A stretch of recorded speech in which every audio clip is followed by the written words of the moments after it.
Mad Dog Sports Radio broadcast live from Mandalay Bay, talking to managers and GMs as they make decisions that will shape the 2019 season. Coverage begins tomorrow on MLB Network Radio, Sirius 209, XM 89, and continues on Mad Dog Sports Radio, Sirius XM 82.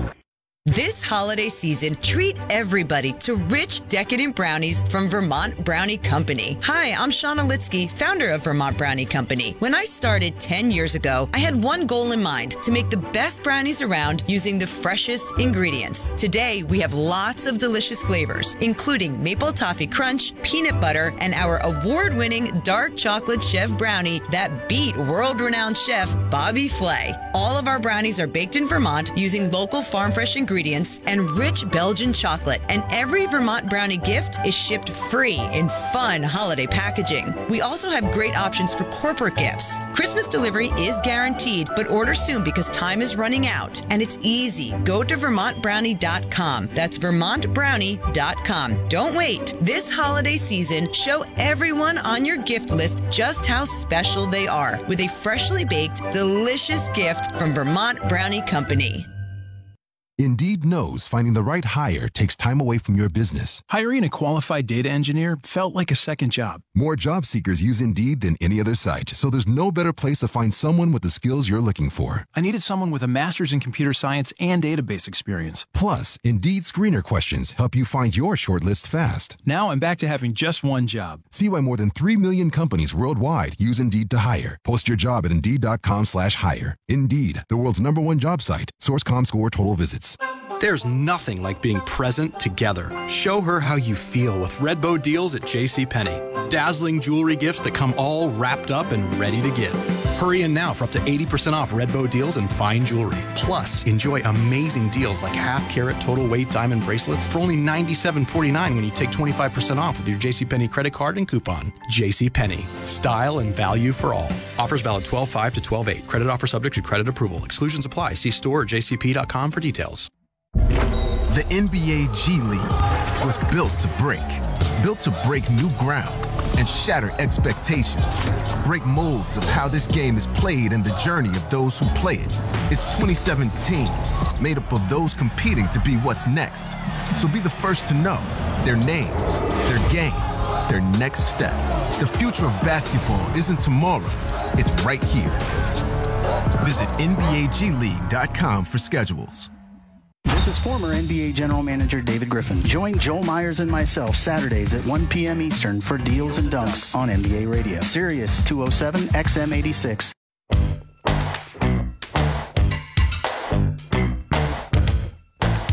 This is the Bottom Line Sports Show with Gerald Brown and Rick Mahorn. Tonight at 8 p.m. Eastern, LeBron James leads the Los Angeles Lakers into Memphis to face Marc Gasol and the Memphis Grizzlies. Hear all the action on NBA Radio, Sirius Channel 207, XM 86, and streaming on your phone at home on Sirius XM connected devices and speakers. And before we get back to the phone lines, some notes, injury, some interesting takes and stuff like that that's taking place. John Wall is actually updated, has joined the team in Cleveland, is expected to play tonight. He's been under the weather, but he's expected to play tonight. Aaron Baines is out for tonight's game for the Boston Celtics as they take on the Chicago Bulls. And according to Adrian Wojnarowski, Denver Nuggets guard Gary Harris expected to need 3 to 4 weeks to rehab his right hip injury. League sources tell ESPN and Woj. And then also in that Denver Nuggets and Charlotte Hornets game last night, Denver Nuggets forward Paul Millsap broke his toe on his right foot. And according to league sources that tells ESPN, teams will know a better timeline for his return once he's evaluated back in Denver. So that's some things that bears watching. 855-NBA-JUMP, 855-622-5867. Derek is calling in from Georgia. What's up, Derek? Hey, what's going on, guys? How you doing? Hey, good. Hey, I think the problem with the league now is it's catering to the novice fan. They want to see the dunks. They want to see the scoring instead of the, no defense being played because, Rick, you can attest to this. Back in the day, if you came through the middle and tried to slam the ball or easy layup, what's the first thing you would probably say, Rick? Bring your ass through here again. Mm-hmm. No, they don't only come once. They ain't coming twice. Exactly. So they're blowing the whistle at the slightest little contact, and what they're also doing, they're going to the review thing. If somebody falls, well, we need to see if it was a flagrant foul. Come on, that's part of the game. It's a contact sport. You got people bodying up.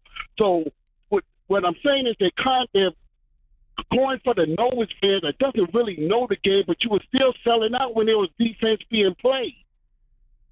Yeah. Am I right or wrong? You were still selling out when defense was being played. So now we got games 120, 130 points a game. That's not basketball. That's All-Star Weekend.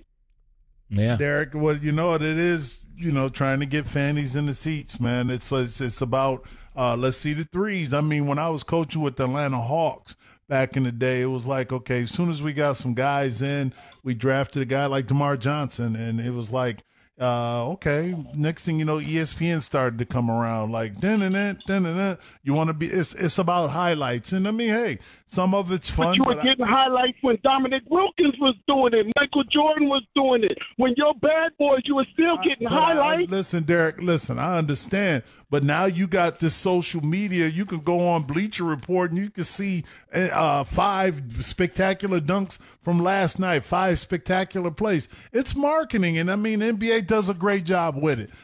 Do I like it? Do I like all this scoring? No, I don't. I'm a guy who was made all defense's second team. I like seeing defense. That was my craft, to stop the opposing team's best scorer and shut him down so we have a chance to win. I miss it. Right now, you can't touch anybody. I mean, it's just like, what's the guy? Jabari Parker. Well, they don't pay me to play defense. What the hell is that?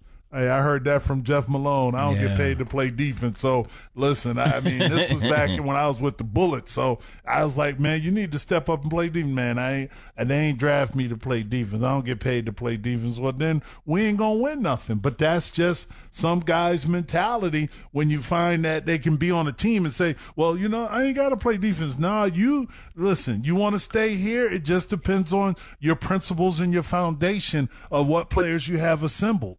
Yeah. So how do you call these guys superstars then? You can't, because you're playing one side of the game. I understand, but that's and listen, Derek, and you know what? I feel your frustrations. I deal with it every day. I have to just, you have to appreciate the greatness that some players can be. I love watching LeBron James. I love watching Steph Curry. I love watching KD. I love watching basketball, but I want to see the right basketball. I want to see if you're going to make calls on one end of the court, make the same calls on the other end. That's what I want to see, that kind of parity coming from not only the league but also the players. And the game is in a great place. Derek, we appreciate the phone call. The game is in a good place. It's in a great place, and I think they just need a few tweaks to add the old with the new to sort of mesh it.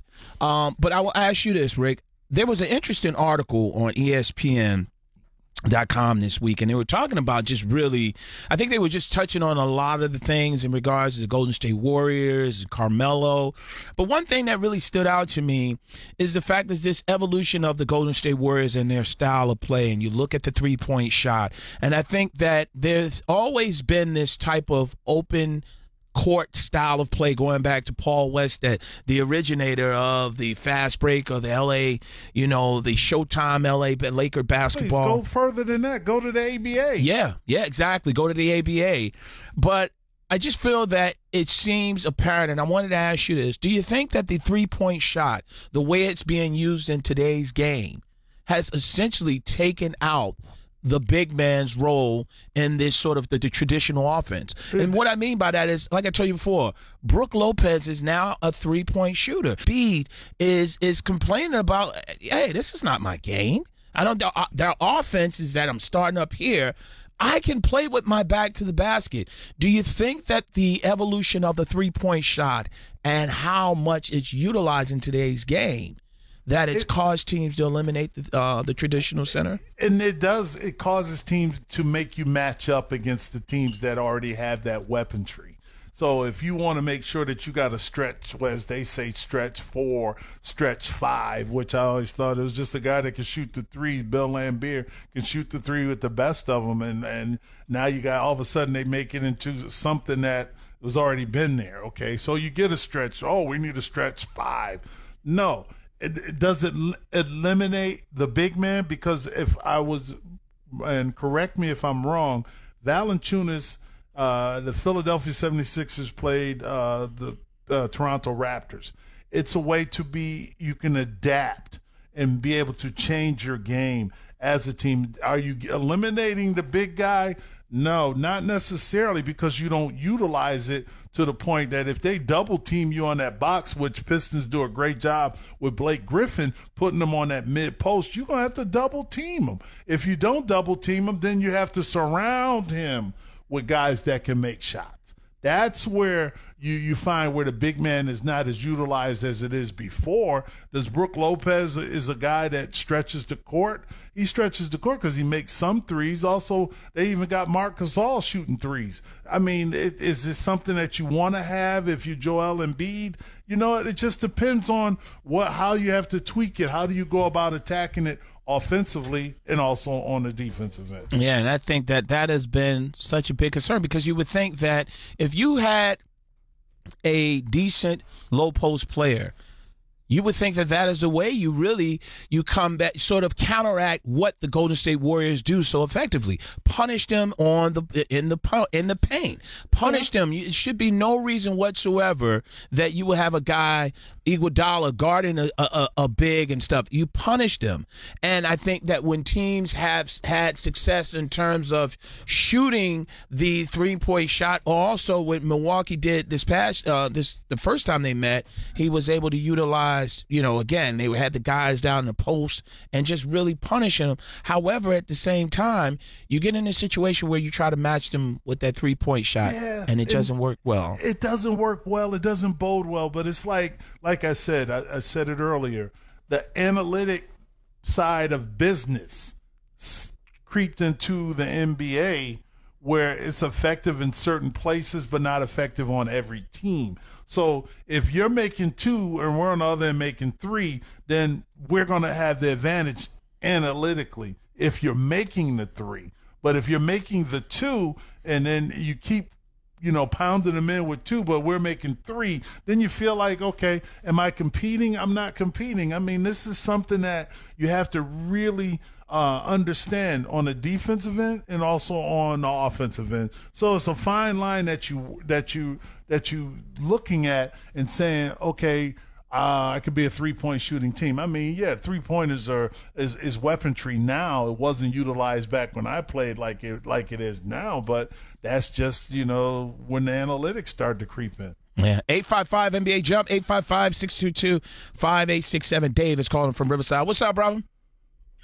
Gentlemen, what's going on, Big J? How Big you? Rick, what's going on, gentlemen? All right. You know what, Rick? I'm listening to you, right? I'm saying to myself, the man knows the game. He's absolutely correct. But here's the problem with this analytic business.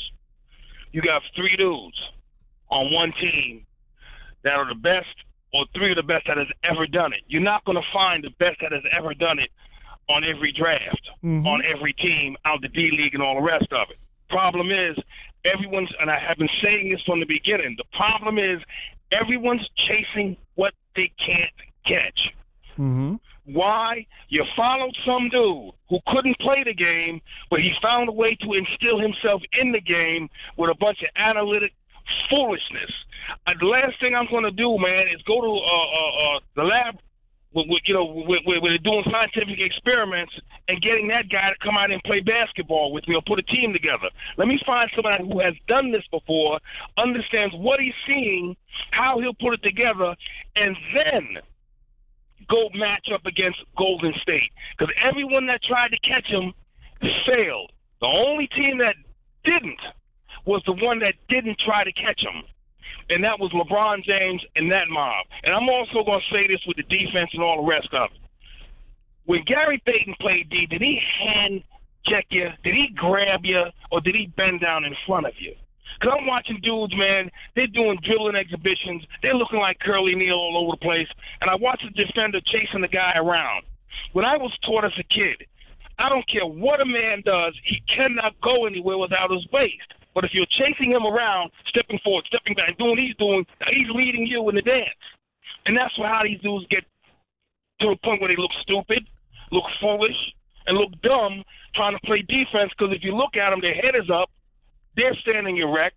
They're not watching the man's waist. They're not bent into the defense, so they look silly. And I'm going to attribute that to a lot of this AAU ball, bad coaching. Kids aren't being taught anything or anything to that degree, because when I grew up, man, I watched Red Auerbach on round ball and everything else and watch how you're supposed to play this game, man. They're not. That's why you got Lonzo Ball shooting the way he shoots.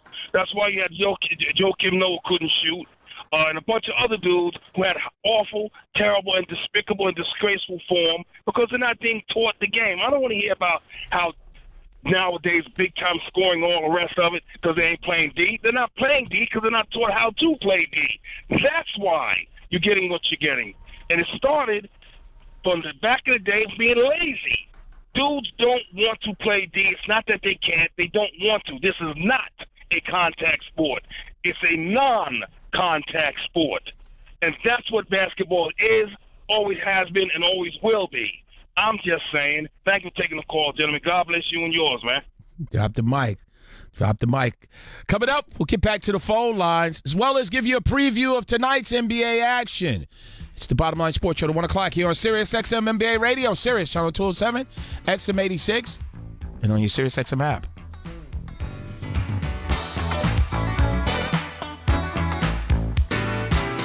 The Ben Maller Show. Will Kareem Hunt ever play in the NFL again? I would say there's a less than 5% chance that Kareem Hunt plays in the NFL. And the thing here, first of all, is there's video. And as we've seen in the past, when there's video, it changes everything. You can say, hey, so-and-so happened. This story had been reported. The Ben Maller Show. On Fox Sports, Sirius XM, Channel 83, and the Sirius XM app. Tune in to the Sunday Drive on SiriusXM NFL Radio, your home for all the latest NFL action. Join us as we track all the Sunday games with live updates from in-stadium reporters. Football fans get it all. Game day weather, injury reports, a fantasy focus, and live play-by-play as your favorite teams drive down the field for touchdowns. The Sunday Drive is brought to you by Dish. We were built to serve small-town America. Dish, tuned in to you. To learn more and sign up today, visit a local retailer near you. Call 1-844-CALL-DISH or go to dish.com. If you've chosen to live where there's no cable lines, few power lines, and even fewer property lines, if you're more familiar with county lines, railroad lines, and fishing lines, then Dish has got you covered.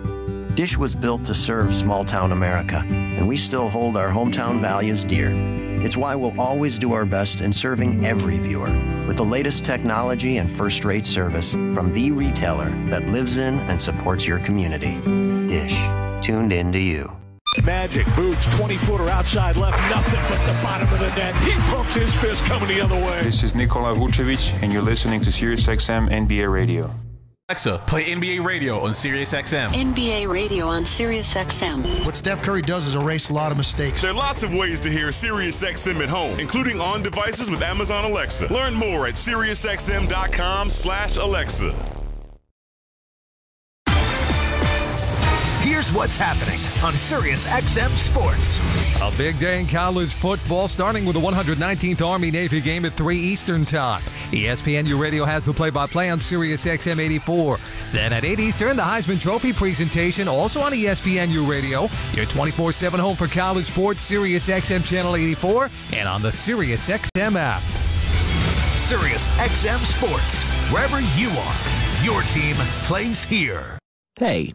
Your confidence is important, and sometimes one change can make all the difference. Hair Club knows this, and we invite you to become part of the Hair Club family to see how getting the most out of your hair can change your life. Hair Club is the leader in total hair solutions, with a legacy of success for over 40 years. Whether you're looking to revitalize the growth of your own hair, or to learn more about the latest proven methods for hair replacement or restoration, Hair Club's professionally trained stylists, hair health experts, and consultants will craft a personalized solution to ensure you feel your best and get the most out of your hair. See for yourself just how powerful great hair can be. Go to hairclub.com/sports today for a free hair analysis and a free take-home hair care kit, all valued at over $300. That's hairclub.com/sports for a free hair analysis and free hair care kit. Experience your hair and your life at its best, only with Hair Club. We're certain you'll love the club. What does it take to win in the NBA? You've got to put your heart and soul into it. Sensational defensive play. How do rivalries begin? They can begin with any two teams at any time. What does it mean to be clutch? It means you're not afraid to fail. Myers puts it up. Bang! From way downtown. There's going to be a lot to talk about this NBA season. Watch on ABC, ESPN, TNT, and NBA TV. This is why we play. Tonight at 8 p.m. Eastern, LeBron leads the Lakers into Memphis to play the Grizzlies. On NBA Radio, Sirius 207 XM 86, and on the Sirius XM app.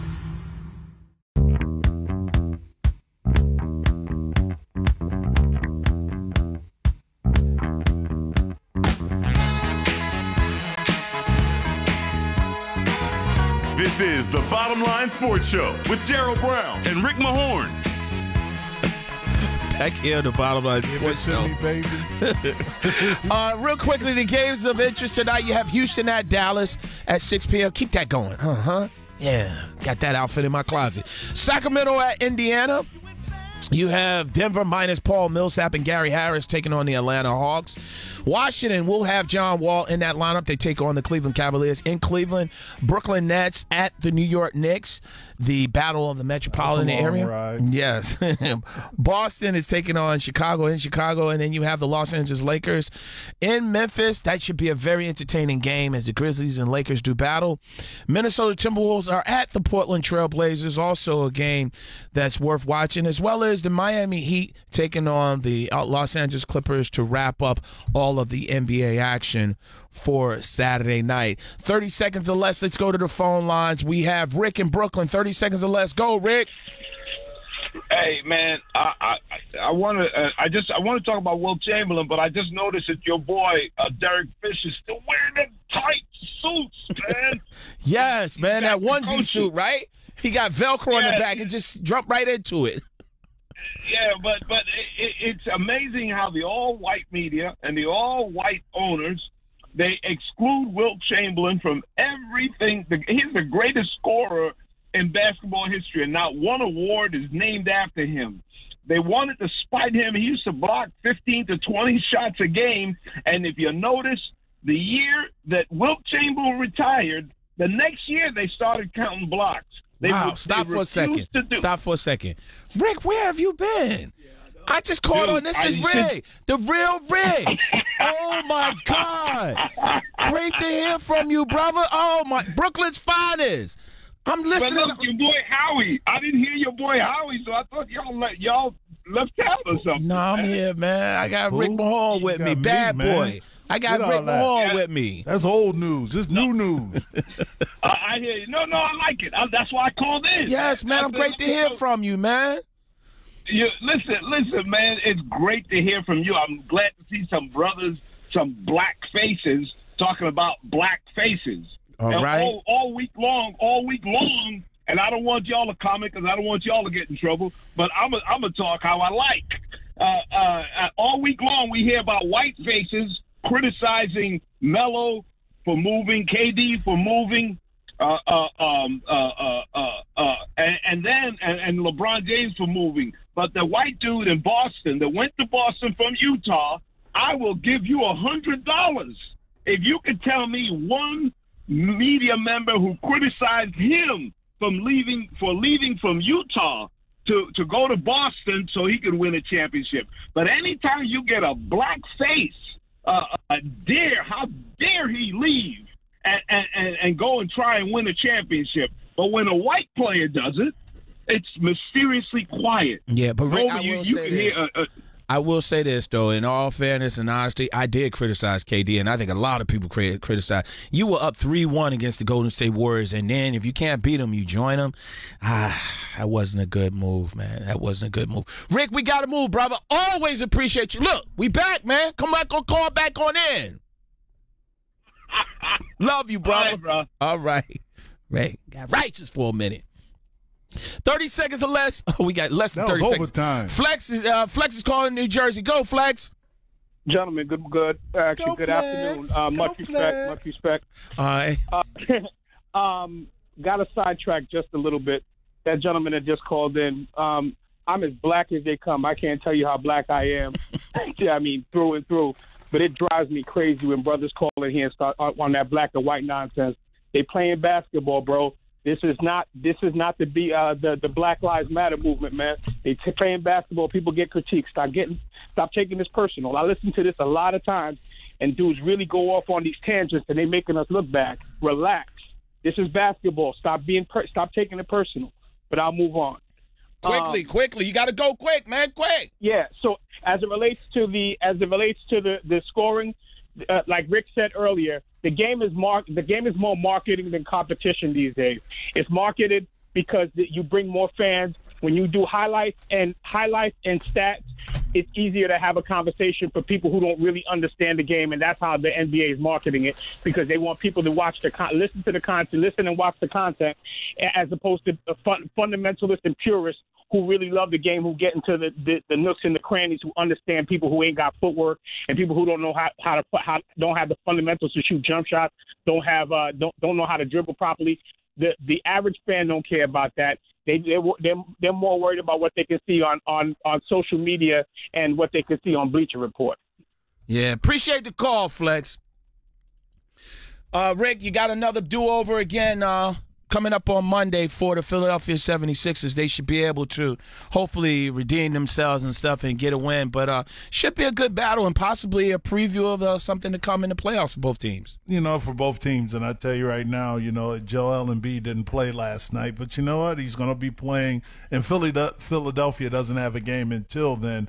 So it'll be an interesting watch. A lot of things happened last night that I'm looking forward to seeing when we play them on Monday. But we got to worry about the brow, man. Yes. AD comes to town tomorrow, and they're struggling. So hopefully we can get that win, get off this snide. I want you to do me a big favor. What's that? I want you to find a way to get down there and talk with Paul Millsap, Dwayne Casey, and talk with Dwayne and spend a little time and with Andre Drummond, because you know what's going to happen come Monday. And I'm not overlooking the brow, but second night of a back-to-back, you playing, Embiid and Drummond, and you know how things have transpired, where Drummond has gotten in a lot of foul trouble early. Spend a few minutes to talk with him and not get caught up on that. Can you do that for a brother? You got 30 seconds or less. Keep going. Outstanding job as always. Jeff Berger, Marcos Taboas, Rick Mahorn. I'm Gerald Brown. Have a great one. Keep it right here for Deals and Dunks. Joel Myers and David Griffin. Bottom Line Sports Show's out. We say peace.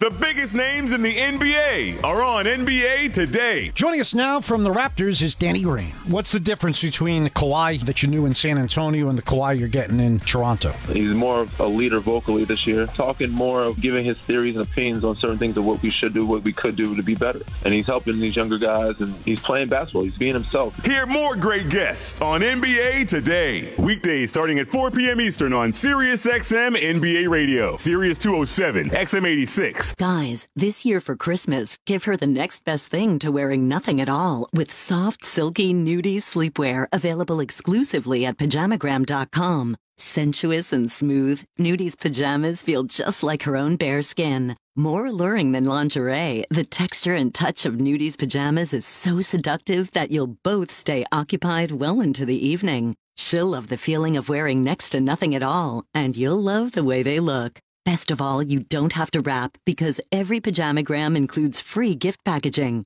and delivery by Christmas is guaranteed. Plus, they're backed by a 100% lifetime guarantee, so you risk nothing. Thousands of men just like you have made their loved one happy with Nudie's pajamas. You can too. But you need to get these amazing PJs today because last year they sold out. So here's what you do. It's easy. Go to Pajamagram.com right now or call 1-800-GIVE-PJs. That's Pajamagram.com.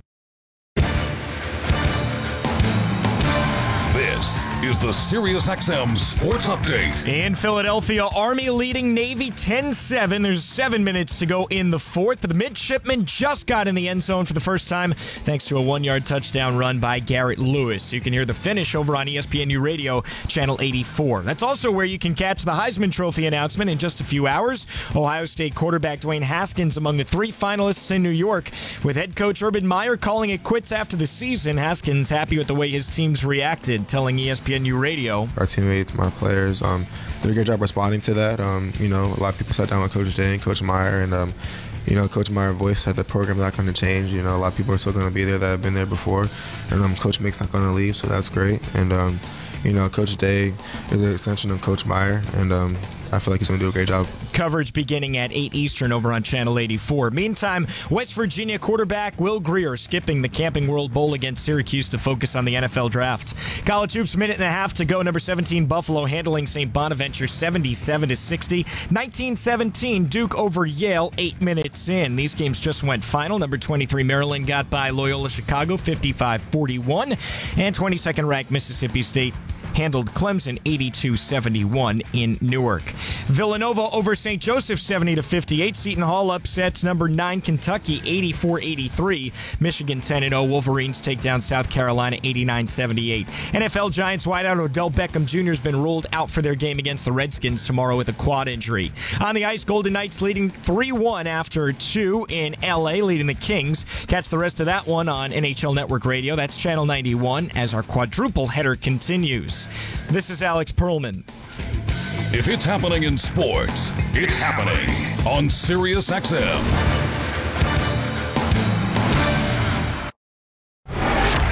It's time to enter the front office. Step behind the Darkwood desk and get an inside look at the business of basketball. Well, Jaren Jackson, first of all, everything he had as a gift coming into the draft is legitimate and then some. And he's not just banging wide open they didn't want to guard in threes. This kid's making threes in the fourth quarter of a close game off relocation. This is Deals and Dunks with David Griffin and Joel Myers. J.J. Redick gets the free throw. He should get it across midcourt, but he goes down to Jimmy, and Butler will get up a two-hand slam. The Sixers are going to beat Detroit.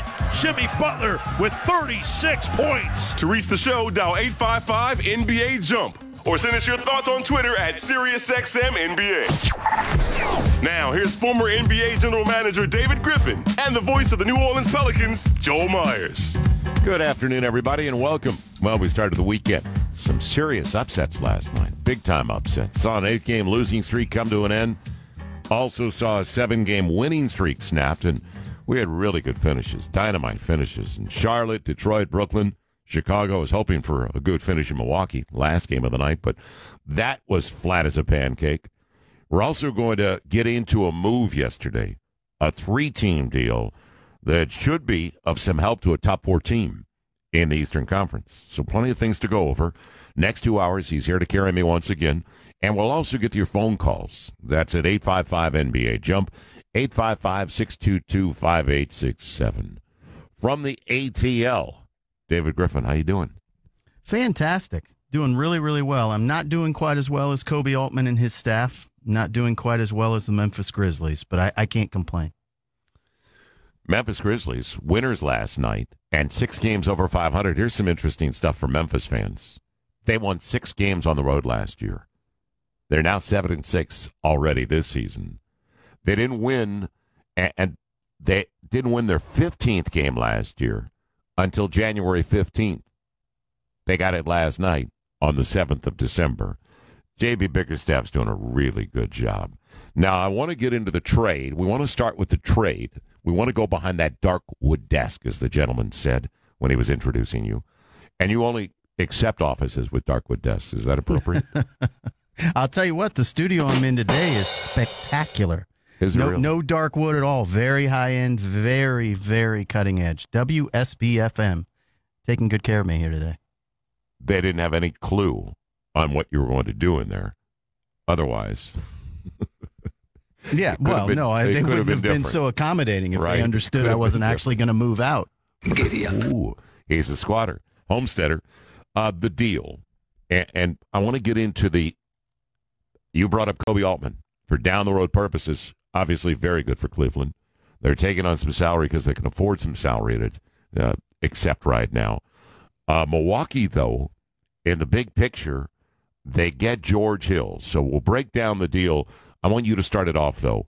Milwaukee's end of it, then to Cleveland, and finally a tax-saving purpose for the Washington Wizards. Yeah, so I think from a Milwaukee perspective, this was a really critical deal because of the money-saving aspect involved with George Hill's contract. George was only guaranteed $1 million on a $19 million number for next year. So by getting rid of the $19 million that Milwaukee did, they're actually clearing about $18 million of more room next year. And depending on what they decide to do relative to re-signing Middleton and Bledsoe, it either puts them in position to re-sign their own or have cap space to go sign other free agents.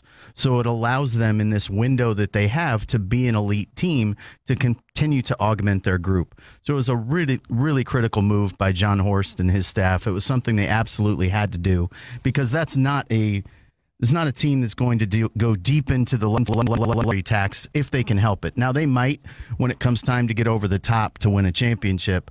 But initially, as they're starting this process, they don't want the only vehicle they have for improving their team to be taxpayer mid-level. So clearing money in the way they did sets up keeping Bledsoe and or Middleton into the future, or it sets up adding to the group, which is just enormously important for Mike Budenholzer and his staff as well. From a Kobe Altman and his staff's perspective, Jason Hillman and Brock Aller, the guys that do the salary cap and the strategy planning there, they are very keenly aware of the value of those non-guaranteed deals. And in 2017, when the CBA was changed, it was changed in large part because of the machinations of Cleveland and everything that we had been able to do from a salary cap standpoint, creating room with these non-guaranteed deals as the vehicle that we did it with, ultimately building up to a fully non-guaranteed deal of Keith Bogans that then enabled us to create the space to go get Timo Mozgov. So it's something that the CBA addressed as a vehicle for team building because it seemed like an unfair competitive advantage to teams that would continue to go deeper into the tax. So the reason that matters is that now deals that are signed after that 2017 CBA, you don't get the outgoing value of the contract. You only get the guaranteed value of the contract going out. So in the George Hill case, by way of example, he would only go out, if that deal had been signed after 2017, he would only go out as a $1 million player instead of a $19 million player. Right. That's a really significant change. So Cleveland, by virtue of the fact that they were holding two of those deals and the fact that they have Alec Burks' expiring deal this year, they're going to be in the catbird seat relative to trade deadline. They're going to be absolutely at the epicenter of every trade conversation because of the quality of the pieces of paper they have as contracts. So you're able to get a first-round pick in this transaction. They're able to get another second-round pick, both from Milwaukee, and then they add yet another second-round pick in the transaction with Washington, simply because they're holding the right pieces of paper as you go through a rebuild. So Kobe Altman and his team should get an awful lot of credit for what they're doing there. Very much like Sean Marks and Trajan Langdon had to sort of manufacture victories along the way. That's what Cleveland's going to do, and they're practiced in this. They've been raised in that environment. They know how to do it, and that's what they're going to continue to do. And so it's fun to watch when all of those sort of strategy pieces come together, and knowing what Jason and Brock would have been doing to try to bring that all together as well is kind of fun when you see it come to fruition. And then from a Washington standpoint, I think the deal is a victory insofar as it gets you further out of the tax when you're having what would have to be considered a disappointing season. What I don't want to just sort of brush over, though, the player that Milwaukee gets in this transaction relative to Washington, Jason Smith, could actually have a fairly positive impact in Milwaukee. It's not just a throwaway thing. And the reason is Brook Lopez as a spacing three has been such a revelation for the life and times of Giannis. The Greek Freak is even more dangerous in the paint than he's ever been because Brook is pulling opposing bigs away from the rim. Jason Smith can do some of that same thing. So it enables you to keep that same look on the floor. Mike Budenholzer can run everything with that same type of setup heading into the playoffs, and it gives them a little more depth in the front court. So I think that's actually not a small acquisition on the part of John Horst. I think it was a very mindful move. Okay, now there are protections on the first-round pick that Milwaukee is sending, and Milwaukee still owes Phoenix a first-round pick, and it's protected this summer 1 through 7 and 17 through 30, and that's back to the Bledsoe trade. So with the Bucks trading Cleveland their first-round pick it'll be 2 years away. It's 2 years after the one that conveys to the Phoenix Suns, basically. So there are protections going in. Zach Lowe broke it down really well on ESPN.com. I was looking at that last night. Let me ask you this, and I agree with you on Jason Smith. George Hill helped them last year in the sense he was a stabilizing force, get you into a half-court set. And I've said Milwaukee is very close. They don't have enough spacers right now, but George Hill is a pro who knows how to get you into a half-court set. So what does it mean? Because I've said they're guards. Whether it's Bledsoe, Brogdon, who struggled last night, Bledsoe, Brogdon, we go down the list. Dellavedova's gone now. He's gone back to Cleveland, and obviously they're celebrating right now because they love Delly. But what does it mean to bring George Hill into Milwaukee to stay in the top 4 in the Eastern Conference? Well, first of all, you absolutely spoiled my big coming home moment for Delly, but that's okay. I was going to leave that out there for a little while longer. They are. There's a parade they're planning right now, by the way. As well, there should be. I love it. Cavaliers have never, to my knowledge, had another player put themselves in the hospital from exhaustion. That's how hard that kid played for the Cavaliers franchise. But George Hill is a really significant piece for Coach Budenholzer as he heads into the playoffs, particularly if he can be healthy. Because they are so deep at guard, they don't need to ask a lot of George right now. But what they need to do is get him as finely tuned as he can possibly be heading into the playoffs. Because what they sort of lack is another thrust, somebody else who can create off the dribble a little bit and get them into a transition situation here and there. And frankly, even in the half court, get them into a situation where they can create triggers in an offense. And I think he gives them one more guy who can do that, which is really meaningful. You know, Bledsoe has had injury issues throughout his career at different times relative to the knees. It gives them some cover there. It makes it so that Dante DiVincenzo doesn't have to come on too quickly and play exclusively point. So I do like that piece for them quite a bit. It's a veteran who's played in high-level Eastern Conference playoff situations. He's played in finals situations. Gives them a really, really nice two-way player option come playoff time. And obviously the Dellavedova piece and the coming home moment. You mentioned it already, the parade. If I could be the grand marshal of said parade for Mr. Dellavedova, I would be.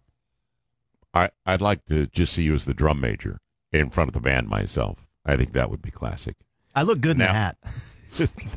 I always wanted one of those hats. They really are strong. You can wear a top hat, but not many guys can look good in a drum major's hat. Okay, George Hill, you mentioned it, $1 million guaranteed next year. And that's easy. They're not picking up his option. They'll buy him out for $1 million. Now, also for Milwaukee, that takes them, from everything I read, to 5.2 below the tax line now with that deal. It also, as you brought up, it saves $4.7 million in luxury taxes for Washington. Also, $1.9 million in salary by moving Jason Smith and his contract. What about the connection? And it is deals and dunks, and we're starting with a deal, and we'll get into the dunks. Don't worry about that. And I see you. We're going to get your calls, too, at 855-NBA-JUMP. I want your thoughts as well, 855-622-5867. Mike Budenholzer was there when George Hill broke into the league. And I don't know if he was actually his player development coach, but he worked with him, and he worked with him very closely. That association and that kind of equity already built in that may have had something to do with it in the background, because George Hill comes to a coach, obviously, he trusts in Mike Budenholzer. Oh, no question.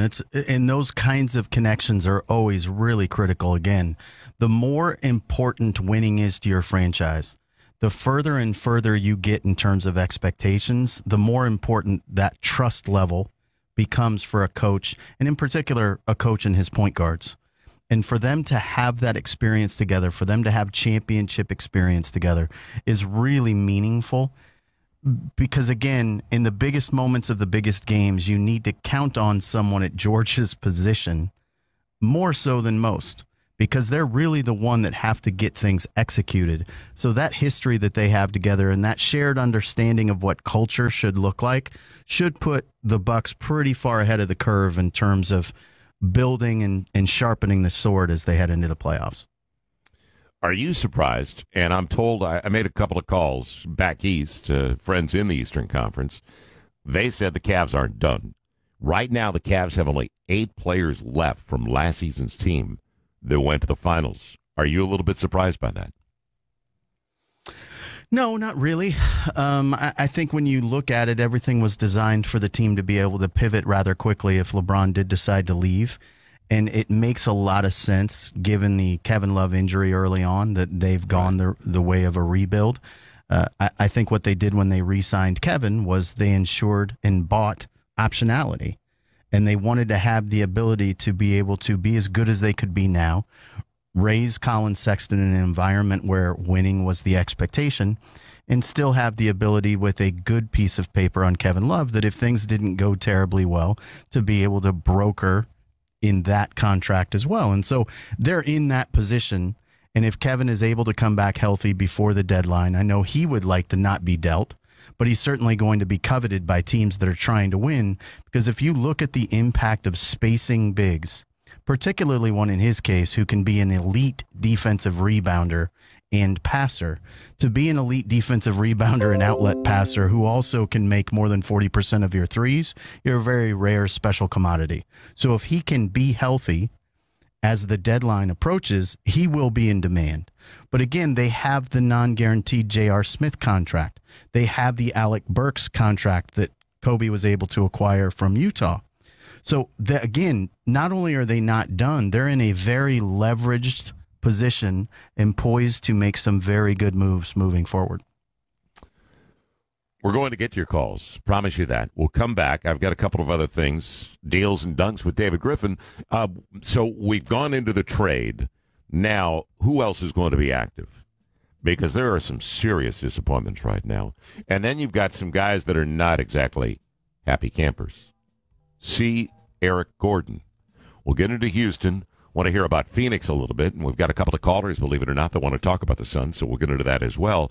David Griffin is here, our GM in residence. We're getting your calls. We'll get to some of the games from last night. There were really good games last night, and boy, Brooklyn, finally one went their way. They've been in so many close games, so an overtime affair last night. We'll go over that as well. And December 8th, don't forget, is a very important day for Spencer Dinwiddie. No, it's not his birthday, but we'll get into that as well with David Griffin. Stay with us, Deals and Dunks on Sirius XM NBA Radio.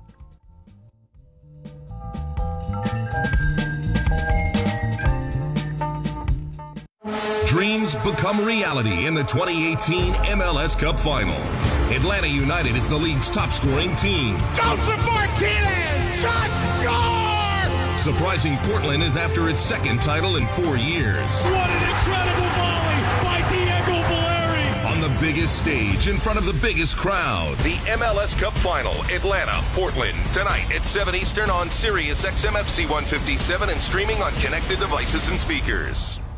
Offer not valid in all states or where prohibited by law. Loans are subject to lender approval. See website for details. Do you need extra cash to buy gifts or just to pay all those extra bills during the holidays? Well, now you can get cash fast this holiday season with a personal loan for up to $5,000 right from your phone or PC at 79cash.com. How fast can you get your cash? Well, with 79cash.com, our lenders can have your cash at your bank account as soon as tomorrow, regardless of your credit history. Just have a checking account and a regular source of income. Go to 79cash.com and you can get the cash loan you need now. So if you need cash fast this holiday season to buy gifts or pay all those extra bills, go to 79cash.com and get the cash you need. Visit 79cash.com. Type www.79cash.com directly into the address bar. That's 79cash.com. 79cash.com. 79cash.com. When you're hiring, some job boards make you sort through tons of the wrong resumes, which makes finding a great candidate like, well, trying to find a needle in a haystack.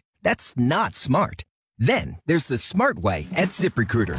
Unlike other job sites, ZipRecruiter finds great candidates for you. That's why you should try it now for free. Their powerful matching technology scans thousands of resumes to identify people with the right skills, education, and experience, and actively invites them to apply to your job, so you get qualified candidates fast. And while other companies might deliver a lot of hay, ZipRecruiter finds what you're looking for, the needle in the haystack. ZipRecruiter is rated #1 by employers in the U.S. That's based on hiring sites on Trustpilot with over 1,000 reviews. ZipRecruiter, the smartest way to hire. And right now, you can try ZipRecruiter for free. That's right, for free. Just go to ZipRecruiter.com/sports. That's ZipRecruiter.com/sports. ZipRecruiter.com/sports. It's a sold-out crowd here, folks. This game could be an NBA classic. These two teams... The Andersons got tickets to the game? How'd they get tickets? Did you try NBAtickets.com? But the game is sold out. The games are never sold out at NBAtickets.com. Never? Yep, and they're never fake. Your dad's a genius. Grab the keys. We're going to the game. Always available, always 100% authentic. NBAtickets.com, the official ticket marketplace of the NBA. The Heat, the Clippers. The action from LA begins tonight at 10:30 p.m. Eastern on NBA Radio, Sirius 207, XM 86, and on the Sirius XM app.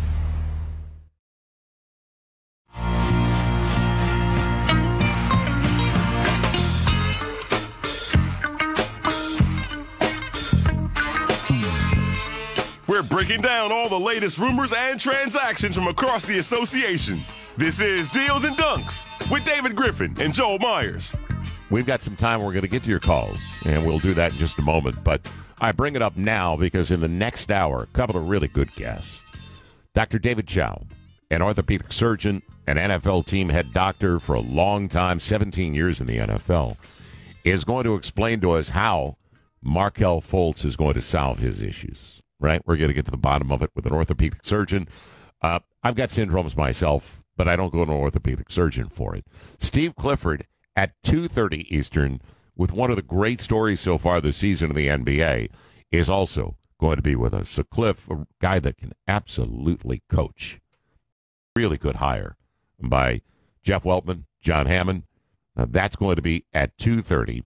And don't forget, we've got Army-Navy today on Sirius XM, 119th meeting in Philadelphia. I haven't even checked the weather there. Marcos, could you check the weather? What's going on in Philly today? I'm headed to Detroit today. Can't wait to get there. Coverage starts at 3 o'clock Eastern. It's on ESPNU Radio, and that's followed by College Sports Tonight. And they'll go over the game, get into the Heisman Trophy announcement. So a lot going on, but 3 o'clock Eastern, Army-Navy, and that is so much fun to watch. I hope the snow is falling. It's even better when they're playing in the snow of that game. It's ESPNU Radio, Channel 84. It's also on your phone streaming and all the home devices on Sirius XM, your connected devices and speakers. Griff, did I lose you in Atlanta? No, sir. I am right here. I couldn't hear you breathing. I was just picturing the snow angels that the midshipmen could be making if they win in the snow. How much fun.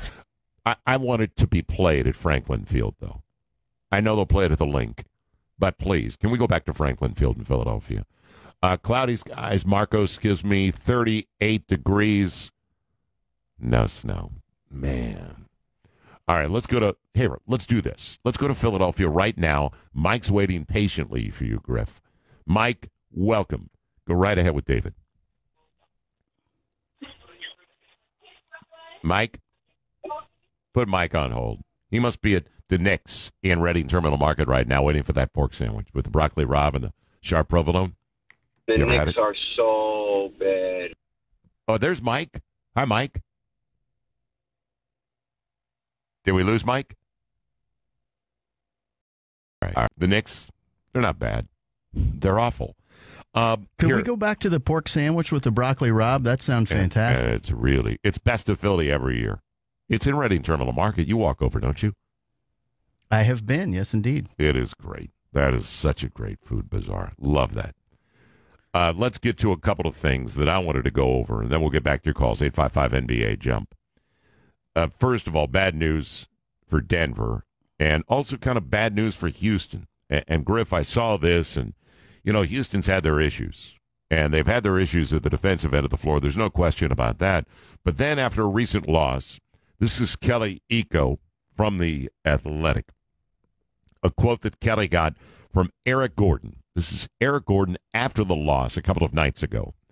Quoting, "I'm just not having fun, man. This sucks." I'm quoting Eric Gordon. That's not me. "This sucks. Even the times where I have good games, we're just not using some guys the right way. Are we going to make the right sacrifices? ? Do we have the right attitude? ? End quote. Eric Gordon. So not exactly the good ship lollipop right now for your friend Mike D'Antoni. Griff, issues in Houston, not only on the floor, but obviously displeasure in the locker room. Well, I think this is very common in situations where expectations were very high and teams are not able to live up to those expectations. And I think in Houston's situation, because they lost the amount of depth of talent, particularly on the defensive side of the ball that they lost, and then made the change that they had made to replace some of that with a more offensive-oriented player, you had a lot of issues coming into the year with potential ball dominance and whose role was going to be what. And Eric Gordon is a guy that had, throughout the time that this group has been together, has been asked to sacrifice quite a bit and has done a remarkable job as a switching defender. When switched onto bigger players, Eric Gordon is really, really good at rooting bigs out of the lane. You don't take advantage of him very often in the paint. Now you can, and it happens. And as I'm saying this, there are those people that have the video clip in their mind of him getting sealed really deep by somebody with a quick finish. But it doesn't happen that often because he's so strong, has long arms, and he really has battled. So I say this because the sacrifice he's talking about making, his dissatisfaction matters because he's actually been one of the guys who's made them.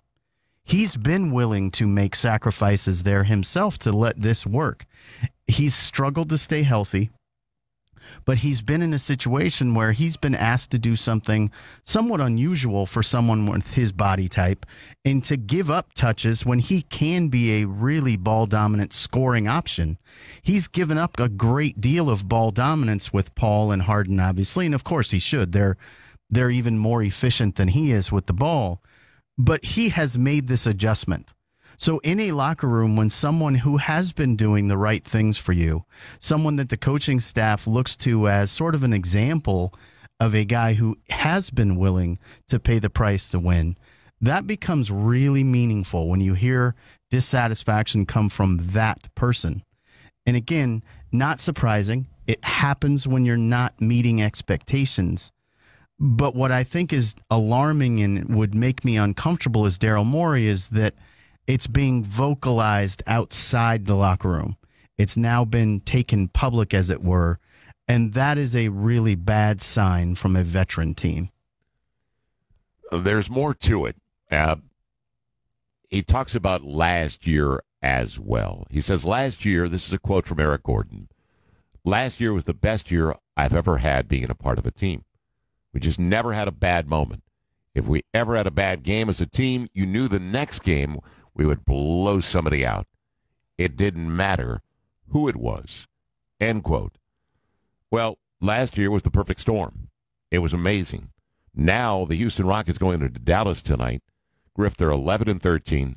They are second from the bottom. They are 14th right now, and it's early in the season, and it's upside down right now in the Western Conference. There's a lot of teams between 13, 14 losses in that neighborhood, anywhere from like 10 losses all the way up to 14 losses. So they're not that far out of the 8 spot right now.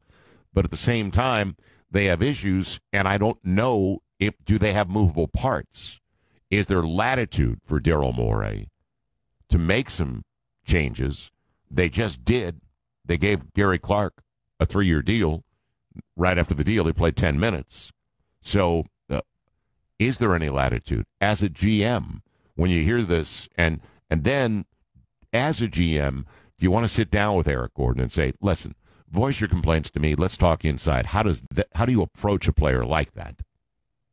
Yeah, so that's something that Daryl and his staff, Mike D'Antoni and his staff, are definitely going to talk to Eric about. But it also is one of those things you try to avoid in the beginning by making it very clear that you are available. Look, I'm here. Share with me what it is you think. Where are we as a team? How do I help you put you in a better place to succeed? And if you're omnipresent that way, I think that's one way you can avoid this coming out. I think what's fascinating, you used a terminology that I really believe comes into play here. You said perfect storm. And last year was a perfect storm of positive events. Right. Well, this would have to be considered a perfect storm of negative events to this point. And they're still just 2 games under 500. So this is a very talented team. They're 11-13. They're not 3-22. They're not 3-27, right? They're 11-13. That's not an insurmountable situation. It's not a hurdle they can't overcome if they start to get things in the right space. What I think is really troublesome, and where I would have a great deal of dis-ease, as it were, if I were Daryl Morey, is it's not real easy to identify sellers at this point in the trade market. So the pieces that he has to add, because they are nowhere near deep enough, the pieces that he needs to add to that group are not readily available because so many teams are still competing for right now. So where do they end up by trade deadline as the picture itself gets clearer, as those waters start to become a little clearer in terms of who is playing for right now, who are the buyers, who are the sellers? Once that comes into 2020 vision, where's Houston? Because if it's going to take another month and a half for it to be clear that there are going to be 4 other teams that currently are playing for now that will eventually sell, it might not make sense to buy 6 weeks from now. So it'll be fascinating to see. It's almost like a race. There needs to be more sellers available quickly enough for it to matter. And that is a very, very tenuous position to be in as a team that came into this with extremely high expectations. It's really easy to be in the situation that Sacramento is right now, because all they're doing is exceeding expectations. You have De'Aaron Fox, for whom the game is just exploding from his fingertips. He's somebody that is absolute must-watch television right now. It's easy to be in that circumstance because all you can do is surprise and excite people. If you lose, we're really young. We've got all this young talent. We're on the come. And if you win, it's the greatest story in Sacramento sports in a very long time. And that's a devout fan base that has earned the right by their incredible loyalty. They've missed 11 straight, I think, maybe 12 straight playoffs. They've been in the lottery 12 straight years. Now they're getting to go on this magical mystery tour. And from a fan standpoint, they deserve it. But it's really easy to be in that position as a front office because every day is a little more joyful than the last one because you don't know what your kids are going to do. They could be even better tomorrow night than they were tonight. But when you're in that situation that Daryl Morey finds himself in, when you're in the situation that the San Antonio Spurs find themselves in right now, it's an unusual position and it's an uncomfortable position. And so not having an available pool of talent that you can unequivocally say, yeah, we can make a deal with these guys and draw in more of what we need, that's a tough spot to be in. Aren't they competing right now with more buyers, at least in the Western Conference? I see sellers because you've got 5 teams in the Eastern Conference, 8-18 Brooklyn, 8-18 Knicks, 6-20 Chicago, Cleveland 5-20, Atlanta 5-20.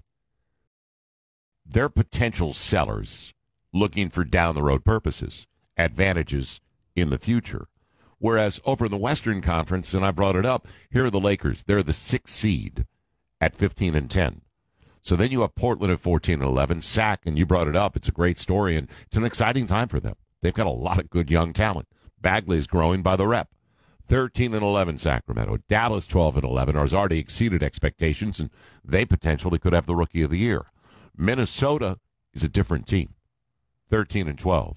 Utah now at 500 at 13-13, and New Orleans 13-14, while San Antonio, off a win over the Lakers last night, is 12-14. So here is Houston at 13 losses. Aren't they competing against a bunch of teams in the Western Conference right now? As a buyer, looking out, what can I get, and who can I potentially work with, deal with? Because it looks like right now in the Western Conference, Griff, you tell me, I think GMs are on the phone. And GMs of the Western Conference for right now, those teams that I just mentioned, all bunched together.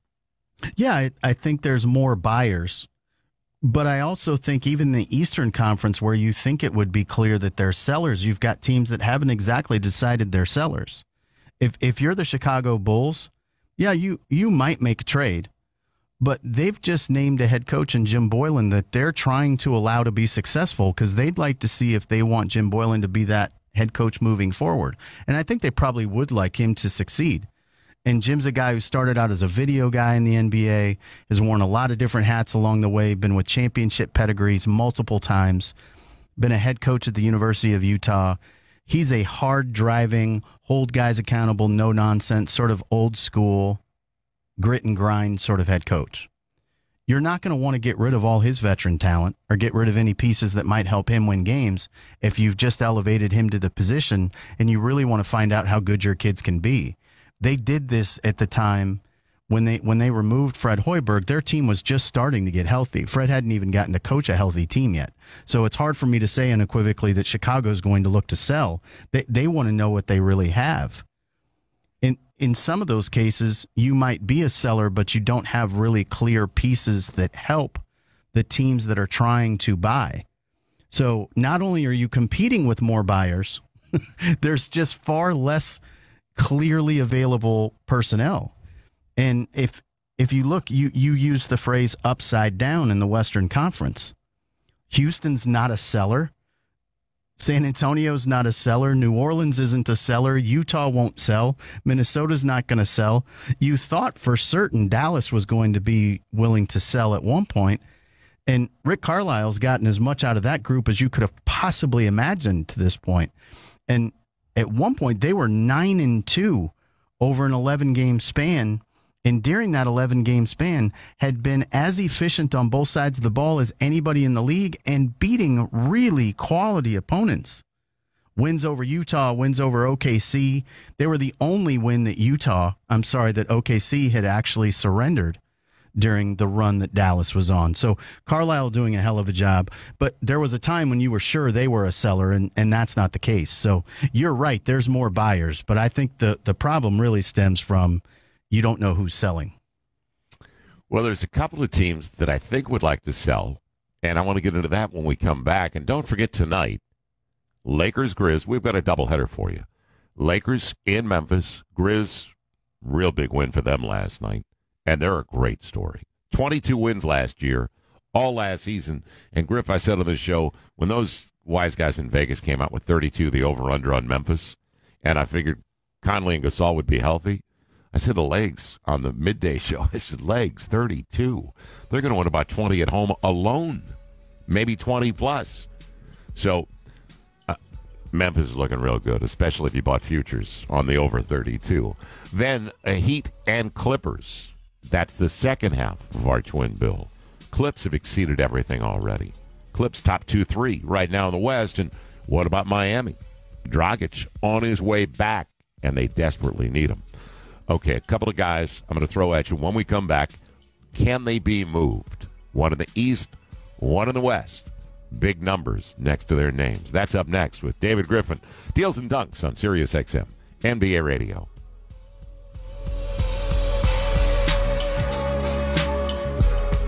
This is The Odd Couple. Steph and Draymond's injuries. I think that's actually been great for Kevin Durant. It's giving Kevin Durant the space to really show, no, you do need me. This is a long way from the playoffs. Oh, yeah. That's going to be in their rearview mirror because he's just that good. If he gets his, they're going to win. You're listening to The Odd Couple with Chris Broussard and Rob Parker. Think about that. On Fox Sports Sirius XM Channel 83 and the Sirius XM app. There's nothing like being present together. Show her how you feel with Redbow deals at JCPenney. Dazzling jewelry gifts that come all wrapped up and ready to give. Hurry in now for up to 80% off Redbow deals and fine jewelry. Plus, enjoy amazing deals like half-carat total weight diamond bracelets for only $97.49 when you take 25% off with your JCPenney credit card and coupon. JCPenney. Style and value for all. Offers valid 12/5 to 12/8. Credit offer subject to credit approval. Exclusions apply. See store or jcp.com for details. Indeed knows it's hard to find qualified candidates when you're hiring. It's like finding a unicorn. But when you post your job on Indeed, it's easy to find people with the skills you need. Nurse practitioner, 4+ years experience, acute care certification. Indeed has a huge pool of amazing candidates and screener tools that help you find your most qualified applicants. Whoa, an entire short list of unicorns. See why more than 3 million companies worldwide use Indeed to hire. Post your job at Indeed.com/hire. Indeed, the world's #1 job site. Source.com score total visits. On the court, off the court, and on devices equipped with Amazon Alexa. For the best basketball insight, just say, Alexa, listen to NBA radio on Sirius XM. Okay.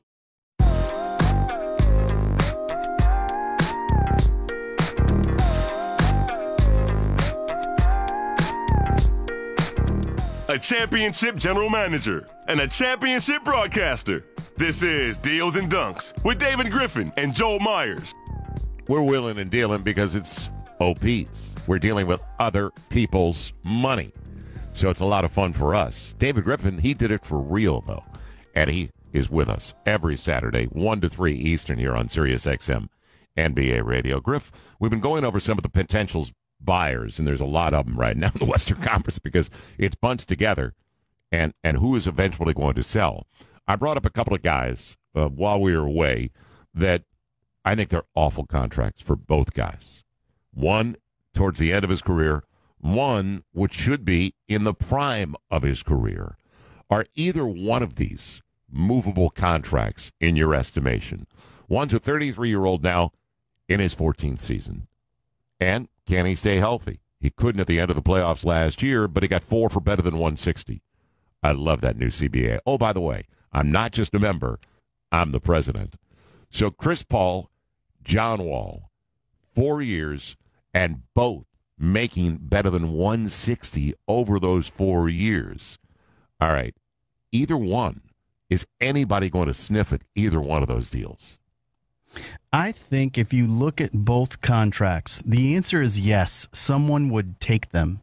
The question is, how much bad money do they have to aggregate to get to the contract number? And are you willing to take that bad money? It's really one of those things where you end up where you're trading your toxic number for someone else's toxic number. And that is not to say that either one of those numbers have to be viewed as toxic. It's very possible that both teams that have those players would say, you know what, we don't want to move either one of these guys. It's possible. They're incredibly talented guys. And when you have talent like that, there is always someone who will take it, but at what cost? Is there cost to you?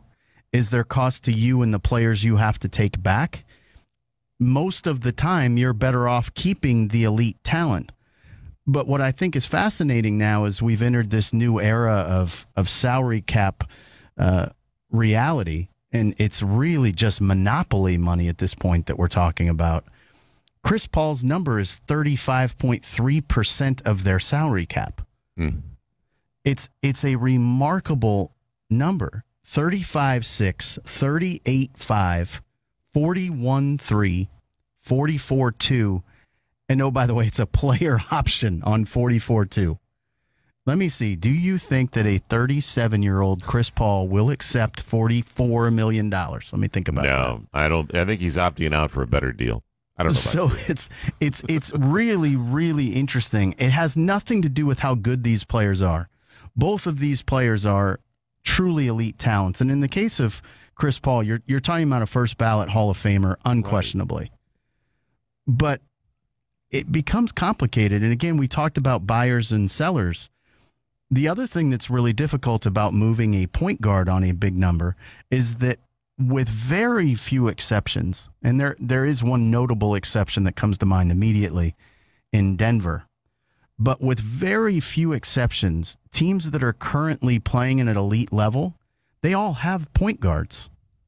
They're not in the market. They don't have need at point guard necessarily. It's not the place where they're going to want to put 35% of their salary cap resources. So that's what really complicates it. It's not the deal itself, and it's certainly not the player's talent, because there's lots and lots of that in both situations. What it really comes down to is the teams that benefit the most from the presence of the player really don't have needs at the position. I'm glad you brought up percentages, because then it makes you think about the way that you slice up the pie and how you prioritize. Because 35% is astronomical when you look at the big picture. And you know you're going to be in the tax. But 35% for a guy that's 33 years old, they're betting on John Wall in the prime of his basketball life. He's still in his 20s. So, all right, I don't think either one can be moved. I think they're awful contracts, to be honest with you. So, but again, I really think... I know they're talented. I don't disagree with you on that. I just think they're over the contracts. They overvalued them when they made these deals. They kind of strapped themselves. Coming into this offseason, it was very commonplace on the part of many people to say that Carmelo Anthony had an untradeable deal, and the only option Sam Presti had was to buy him out. And not only did he trade him, he was able to shed $70 million in salary and tax from his books, while adding Dennis Schroeder, who gave them more depth than they had before. Sam made that team better and deeper and saved $70 million by trading a contract that many people in our position, neither one of us, but many people in our position were saying cannot be traded. He's got to do a buyout. And I did say, heading into this summer, I think he will buy him out because he won't want to take toxic money. And then what presented itself? So in this league now, as a general manager, you can never dream big enough. Pair every superstar in your mind. As soon as you've got cap space, go get every one of them. And every deal is movable. You've got to look at it that way, and you've got to find a way to piece together however many teams it takes to make a deal happen, because they're not immovable. It just takes a level of creativity that not everyone has. 855-NBA Jump. I love the way you put it, 855-622-5867, because I remember when Joe Johnson's contract, everybody said it couldn't be moved. Danny Ferry moved it to Brooklyn, and we all felt that way at that time. But as you bring up percentages, that's staggering. The way you look at it in the big picture and how much that player is going to take in your space, cap-wise. I do believe John Wall, somebody would look at that and say in a different environment potentially, John Wall, we could succeed with him and that line of thinking. Chris Paul at 33, I think there are limitations because of where he's at in his career. Bad news for Denver. It could be any worse. First, Gary Harris has a hip injury, and he's right now, I mean, he's just ascending. He looks great with Murray in the backcourt. He's gone with a hip, they say now, for 3 to 4 weeks. What is your experience now, the worst of it, a broken toe? Week to week, they say they're going to evaluate Paul Millsap. But it happened last night. I saw the play, Griff, and it hurt to watch. It was like almost like staccato, the way his leg came down and the point of his toe, point of his foot hit the floor. Your experience with guys with broken toes, a long stay off the floor, or can it be remedied with orthotics? Was it the big toe or the little toe? And we'll talk to Dr. Chow about this as well, because he'll give us a much greater. Me. Whatever you do, don't Hulk me. He'll give us a really good explanation, I think, of exactly what this looks like. It really just depends on a big guy, the big toe, the great toe, is something that's a really, really difficult situation, depending on whether or not they're toed in or toed out. And if they're toed out and they run on the outside of their feet, that Jones fracture, that fifth metatarsal fracture, is the one that takes forever to come back from. The one on the outside of your foot, that's the one that's really, really difficult. The big toe itself is really not as damaging, and it's not one of those things that takes as long to come back from, again, unless, of course, you're the type of person who's toed in so much that you run on that toe all the time. I like the way you spun it to a positive standpoint for our friends in Denver, because they have really played well. I couldn't feel worse for Tim Conley and his group. They've done a remarkable job of piecing this team together through the draft, through some very creative means and everything that they have done to build this team, signing a free agent in Paul Millsap, running their offense primarily through Jokic and Paul as the primary playmakers. Coach Malone has done a really, really good job of piecing this together without a true point guard. And for this to happen, you remember last year when Millsap went down, Denver was playing really well. And then in his absence, they really struggled. And it's not because he's carrying such an enormous burden offensively necessarily. It's because everything in their system is predicated upon having bigs that can move the ball and facilitate offense. He doesn't have to be the one to create the assist. He has to be able to move the ball. He has to be ancillary playmaking. And you couple that with a guy who's a two-way player and a veteran, it's a huge loss. And they're going to be without Gary Harris for a month, and there's another two-way player, a young veteran who's learning how to win, who really doesn't even know yet how truly impactful he can be on a very good team, because he's continued to battle injury problems as well. It's just really disheartening for a team that has been one of the real surprises in the league to not be able to compete at full strength. I mean, you're talking about a team that leads the Western Conference in scoring differential right now. 17-8, best record in the league. This early on in the season for them to be that dominant. And it's just a tremendous loss for them. Both of those losses are tremendous. And in concert with one another, it's awful. Yeah, and I'm glad you brought up Tim Conley with what he's done there, because a lot of people don't remember that Jokic was 45th overall in the draft. That's great basketball ops, evaluation, and drafting. We're coming right back. David Griffin's here. Top of the hour, we're going to get the latest on the big toe of Paul Millsap. Dr. David Chow is going to join us. Bottom of the next hour, Steve Clifford with one of the really good stories in the NBA down in Orlando. And we'll get your calls at 855-622-5867. It's Deals and Dunks with David Griffin on Sirius XM NBA Radio.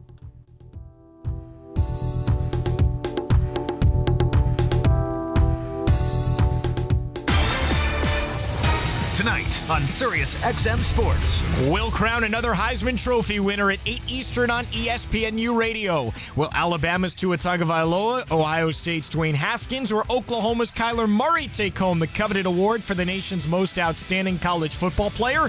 Head over to your home for college sports to find out at 8 Eastern on ESPNU Radio, Channel 84, and the Sirius XM app. Sirius XM Sports. Wherever you are, your team plays here. When you're hiring, some job boards make you sort through tons of the wrong resumes, which makes finding a great candidate like, well, trying to find a needle in a haystack. That's not smart. Then there's the smart way at ZipRecruiter. Unlike other job sites, ZipRecruiter finds great candidates for you. That's why you should try it now for free. Their powerful matching technology scans thousands of resumes to identify people with the right skills, education, and experience, and actively invites them to apply to your job, so you get qualified candidates fast. And while other companies might deliver a lot of hay, ZipRecruiter finds what you're looking for, the needle in the haystack. ZipRecruiter is rated number 1 by employers in the U.S. That's based on hiring sites on Trustpilot with over 1,000 reviews. ZipRecruiter, the smartest way to hire. And right now, you can try ZipRecruiter for free. That's right, for free. Just go to ZipRecruiter.com/sports. That's ZipRecruiter.com/sports. ZipRecruiter.com/sports. Sports fans are gearing up at NBAstore.com, the official store of the NBA, with officially licensed fan gear from the most trusted brands like Nike, unique one-of-a-kind designs exclusively by Fanatics, and autographed collectibles from today's biggest stars shipped directly to your home. Visit NBAstore.com today. Shop now and for a limited time, get free shipping with promo code DUNK. NBAstore.com. This is why we love hoops. Back to LeBron, fires a three. Hey! Knocks it down! Basketball is our life on NBA Radio, Sirius 207, XM86.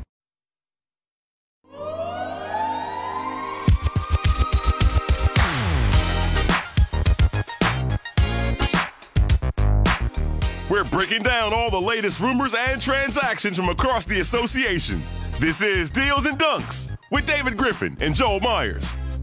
Want to get to the calls. Don't want to cheat anybody, so we'll do it right after the top of the hour, and Dr. David Chow as well. Griff, I mentioned to you I watched the game when I got back late last night. I watched the Bulls in OKC, and Lauri Markkanen, impressive. We know what he can do beyond the arc. He's got a beautiful stroke. 24 points for Markkanen last night. He hit the game winner, the decisive basket, with 4.9 to play. Zach LaVine had 25. As you look at a team like Chicago, and where your GM had for me here, it would be fairly obvious that Markkanen's your 4 moving down the road. Okay? He's your stretch 4. And then Zach LaVine, he's your combo guy, whether it's the 1, the 2, and most likely the 2. I would think that they're looking at those two as your core pieces. Griff, you tell me, how do you build around those two? And is that the way you look at it as a GM? Yeah, I think you're looking at LaVine and Markkanen as guys that they believe are critical pieces. Wendell Carter as well, right. Somebody that I think they view as a nucleus piece moving forward. I think it's challenging to build around young kids in the absence of one that you believe unequivocally can be a number 1, because it means you're trying to simultaneously grow a young roster, give them the opportunity they need to be successful, and still create space for when you can go into free agency and try to acquire that number 1 player. And if you're raising a young team, you really need to hope that one of your guys can assume that mantle. And so Zach LaVine and Lauri Markkanen, I know they hope can be that, but there's no evidence yet to support that they can be the reason a playoff caliber team wins, let alone a championship caliber team. So my point in saying that is not to besmirch either one of these kids, because I think they're both unbelievably talented. Markkanen has a really special hybrid game as a big who can put it on the deck and make a play. He's a shooter. He's got a grit and toughness to him that I think people did not expect. He's got quicker feet than you expect, so he's able to switch out on the perimeter. He's a lot of things that are positive and a lot of things that you look at and think you can build to. Most notably, his attitude. He's a winner, and he's not afraid of the moment. But it's really difficult to build that group when you don't know. And that's why I think they decided to make the change they made, because they wanted to raise the young kids in an environment where winning was the expectation. And that's why you saw them do what they did. You know, Jabari Parker has a team option for next year. Right. So if that doesn't pan out, they get to execute on that. So it'll be interesting. David Griffin, Deals and Dunks continues. The first place to talk hoops is on the starting lineup with Frank Isola and Brian Scalabrine. When do I panic when it comes to the Houston Rockets? This team won 65 games last season. They're probably going to get out of the month with more losses in October, November, December than they had all of last season. You can't be optimistic, but I don't think they're in the world of trouble. The starting lineup, weekdays from 7 to 10 a.m. Eastern on Sirius XM NBA Radio, Sirius 207 XM86. Hey, your confidence is important, and sometimes one change can make all the difference. Hair Club knows this, and we invite you to become part of the Hair Club family to see how getting the most out of your hair can change your life. Hair Club is the leader in total hair solutions, with a legacy of success for over 40 years. Whether you're looking to revitalize the growth of your own hair, or to learn more about the latest proven methods for hair replacement or restoration, Hair Club's professionally trained stylists, hair health experts, and consultants will craft a personalized solution to ensure you feel your best and get the most out of your hair. See for yourself just how powerful great hair can be. Go to hairclub.com/sports today for a free hair analysis and a free take-home hair care kit, all valued at over $300. That's hairclub.com/sports for a free hair analysis and free hair care kit. Experience your hair and your life at its best, only with Hair Club. We're certain you'll love the club. This is the SiriusXM Sports Update. The 119th edition of the Army-Navy game goes to the Black Knights. 17-10. Army captures the Commanders-in-Chief's trophy for the second straight season. Coming up in an hour, the Heisman Trophy ceremony honoring college football's top player. This year it's between Alabama's Tua Tagovailoa, Oklahoma's Kyler Murray, and Dwayne Haskins of Ohio State. Coverage gets going at 8 Eastern on ESPNU Radio, Channel 84. Meantime, West Virginia QB Will Grier is skipping the Camping World Bowl against Syracuse to focus on the NFL draft. College hoops, unranked Tulsa up a point in the final seconds against 16th-ranked Kansas State, and then there's the whistle. Stokes to play it with 5.1 to go. Into Barry Brown. He drives towards the basket. Shot up is short. Stokes to follow, and a second is no good, and Tulsa wins the game 47-46. Learfield Kansas State Radio Network is heard on Sirius XM, the Wildcats' second loss of the year. Right now, number 3, Duke taking it to Yale at home, 53-38, 16 minutes to go, 12 points for Zion Williamson. Marquette and 12th-ranked Wisconsin in a battle in Milwaukee, tied up at 61, a minute 14 left there. Ethan Happ leading the way for the Badgers with 29 points. Elsewhere, Maryland tops Loyola Chicago 55-41. Villanova gets by St. Joseph's 70-58. Seton Hall upsets number 9 Kentucky 84-83. NBA Mavericks over the Rockets, 2 minutes to go in the first half, and that game is 56-55 Dallas. On the ice, puck drops for Maple Leafs and Bruins right now on NHL Network Radio, Channel 91, as their quadruple header continues. Other finals, Kings blast the Golden Knights 5-1. Flyers top the Sabres 6-2. I'm Alex Perlman. If it's happening in sports, it's happening on SiriusXM.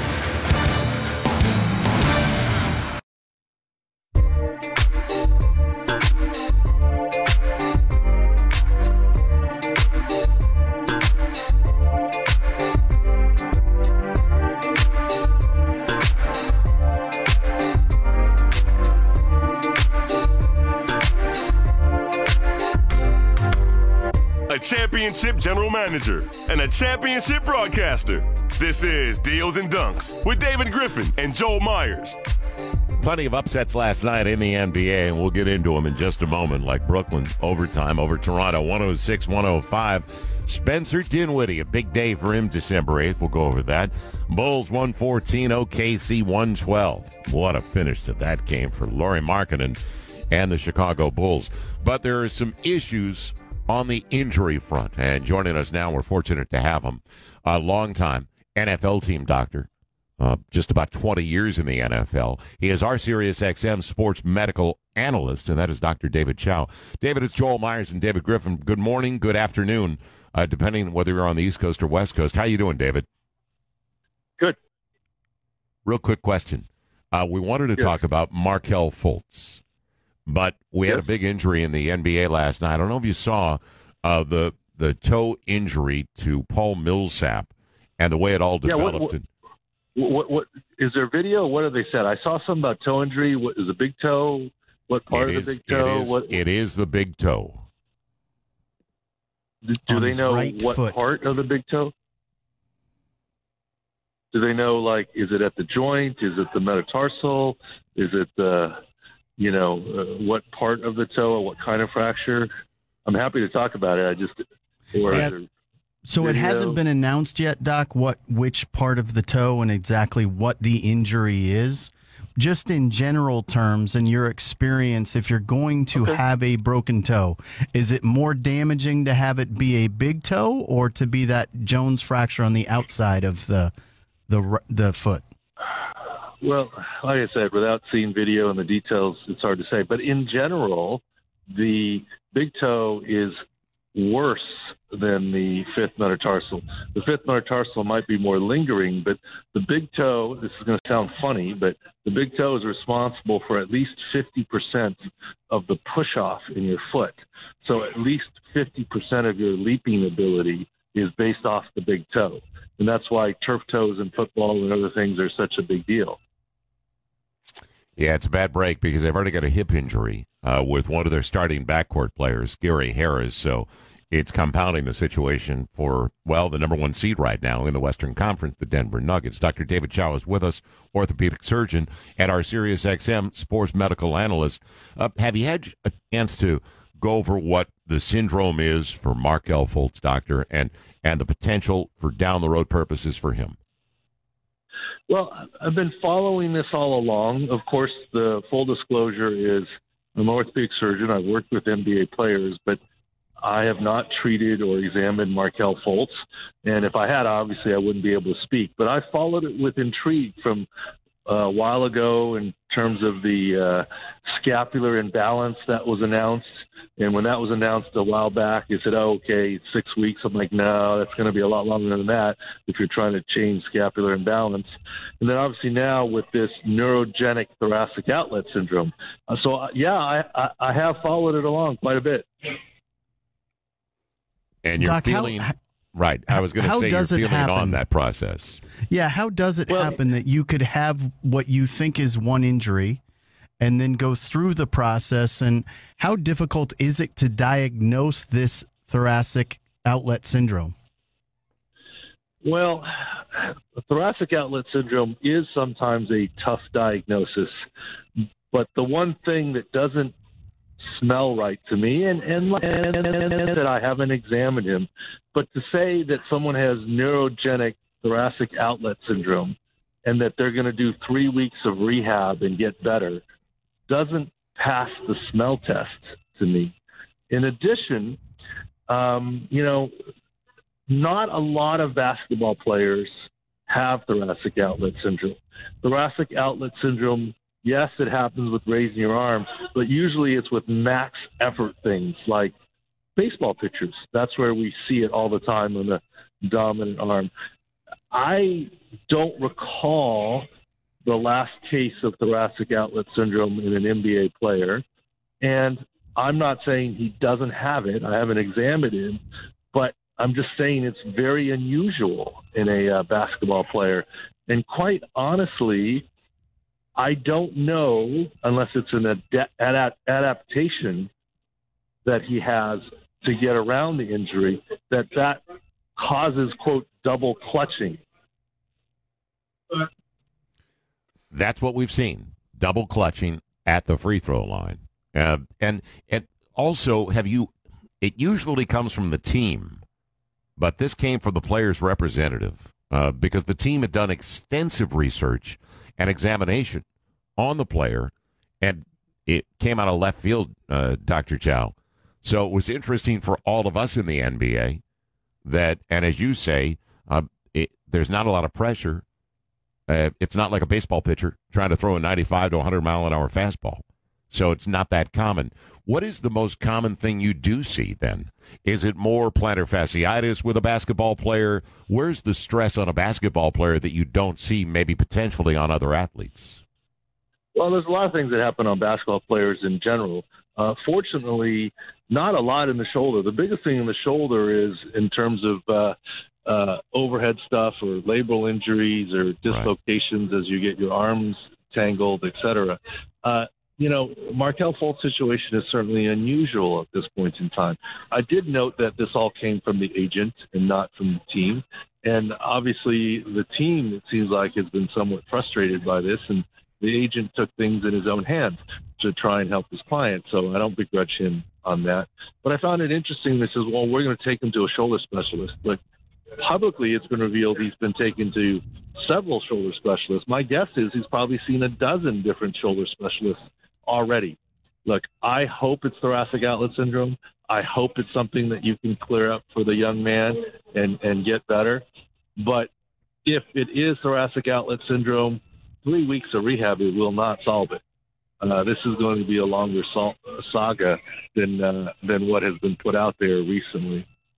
Yeah, Doc, I wanted to follow up on that. You had mentioned that earlier as well. If he does have neurogenic thoracic outlet syndrome, if you had someone, any patient come through your office that did have this, what's the return to play protocol look like in that situation? Take a baseball player by way of example. What does that return to play look like in terms of timing? Well, in a worst case scenario, if it really is something mechanical and pinching, and those admittedly happen more often with vascular thoracic outlet syndrome, they often involve surgery where you remove the first rib. I am not aware of a case in the NBA where someone has had to have that happen, at least not publicly or not stated. So if it is, it's sort of an unusual thing. And in medicine, once again, without having examined Markelle Fultz or knowing the specific situation, one of the things I tell patients is, look, if you've been with this for 6 months, it might be 6 months before we get rid of it. If something came on last week, we might have a chance to get rid of it in a week. Markelle Fultz has been dealing with this for well over a year at this point in time. I just don't think it's realistic to say 3 weeks of rehab and you're going to be good. We agree. We absolutely agree. And a lot of people have said that the psychological aspect comes into play as well. Doctor, well, yeah, look, and I don't want to go there because I haven't spoken to Markelle Fultz. I'm not going there at all. I'm just giving you what I see from afar medically. And there's been a lot of theories on Twitter and whatever that it may be, quote, the long thoracic nerve. I don't know that fits either, because the long thoracic nerve, people talk about his posture and his shoulder is different. No question, long thoracic nerve injury changes the posture in your shoulder, but it leads to what we call scapular winging, where the scapula sticks out. It looks like to me in the videos his scapula is protracted down, so I don't think long thoracic nerve fits either. I don't know what it is. I'm looking at it from afar, but I think look, I hope in 3 weeks he's better, but I don't see it. Dr. Chow, we really appreciate your insight and your time today. Thank you for taking the time with us this weekend. No problem. Thank you very much. Thanks a lot. Dr. David Chow, our SiriusXM sports medical analyst. Now, coming up next, it's going to be our sports therapist. How about that, Griff? Yeah. Well, I feel for the Philadelphia. Hey, I feel for the front office of Philadelphia, because I think it's a mystery to everybody. And I feel for the kid, right? Oh, without a doubt. So it's one of these situations where you feel like there has to be a solution, and particularly from a front office standpoint, where you feel for the front office is the only way you can move on from this is that you believe you can either fix his injury and make it possible for him to have a successful return to play with your franchise, or you have to be able to sell that there is something fixable and he could have that return to play with another franchise via a trade. And to really not be able to know what you can and cannot say unequivocally about his health is a very difficult position to be in for the organization. And I think a really daunting position for the kid is he eyes a return. If it's not this specific injury, what is it? And if it is this injury, what's a genuine return to play timeline look like for Markelle Fultz? Yeah, we feel for the young man, and then I bring up the front office because, as we all found out, it was a blindside hit when the agent made the announcement and said he wasn't going to do anything with the ball club. He wasn't going to work out with them, wasn't going to practice. And that day, he spent hours in the gym shooting with the ball club. So all the way around, mixed messages. We're coming right back. In fact, let's keep it right here because, and a little bit later, we're going to be joined by Steve Clifford at the bottom of the hour. We were talking about sellers. And it's interesting, your old franchise, it's got to hurt for you. You had a lot of invested time and equity in the Phoenix Suns. And they had back-to-back games this week, and I wanted to get into that because we were discussing potential sellers. And the Phoenix Suns had back-to-back games, but they only had 9 points in the first quarter of consecutive games. First time it's happened since the shot clock, the 54-55 season, that it's been that futile at the offensive end. As you look at a team that you grew up with, do you see them as a potential seller? And do they have assets that are marketable as well besides Booker and Ayton, who they're definitely going to be invested in, like Josh Jackson? Yeah, I mean, the answer is certainly yes. You can see them in a position to sell, and they actually are one of the rare teams that's holding a truly elite role-playing asset in the one-year contract of Trevor Ariza. That's going to be in high demand, would be my guess, in terms of what you could potentially garner out of a Trevor Ariza trade. He's on a one-year deal for $15 million. He's the type of player, both as a leader in the locker room, as a veteran piece in the locker room, and as an on-floor asset. He's the type of player that can genuinely sway the balance. Can be the difference between a first-round exit and making it all the way to the conference finals if you're the right team and the right fit for Trevor. So, yes is the answer. They have movable assets they can sell. What I think is really interesting about their situation is with the injury to Booker, that sets in motion those 2 games where they scored just 9 points or less in the first quarter, because this was really designed sort of through happenstance, I believe, that Devin Booker would play in a James Harden-like fashion, the ball-dominant play creator, and they would space shooting around him. So when he leaves the floor, you're now asking Jamal Crawford at 38.6 years of age to be a go-to point guard, a position he really has not played since he was 23. He hasn't been the ball-dominant, play-creating point guard. He's been a scoring guard. He's been an off guard the vast majority of his career. You're asking him to revert to that version of himself for an extended period of time. Or you're going to ask Elie Okobo, who you just drafted this year, and a player that they have a great deal of hope for, to walk into Western Conference games against very difficult opponents and play a position in a role he's never played at any level of his career. He's played point before. He's never played it on this level. And the transition from the French league to where he's playing now is a very, very difficult one, no matter who you are. But to do it underneath the guise of, here, jump in the fire, you're our starting point guard, it's very, very difficult. It's a big ask. And so it's unfair to everyone else on that roster because the vast majority of the pieces on an NBA team are play terminators spaced around play creators. They really don't have the creators. And so I feel just awful in the circumstance for Igor Kokoshkov, by the way, a guy that I was with in Phoenix, a terrific assistant coach, a guy that I believe can be a very high-level head coach at some point. It's almost impossible to execute what it is you're trying to run. And we're going to talk to Coach Clifford about this as well, because what Cliff has done in Orlando is utilize Nikola Vucevic as his central playmaker because they don't have a true point guard. And so in the absence of those playmaking pieces, I don't know what you do as a coach to generate offense in this league. Bring it up because Phoenix has lost 8 straight.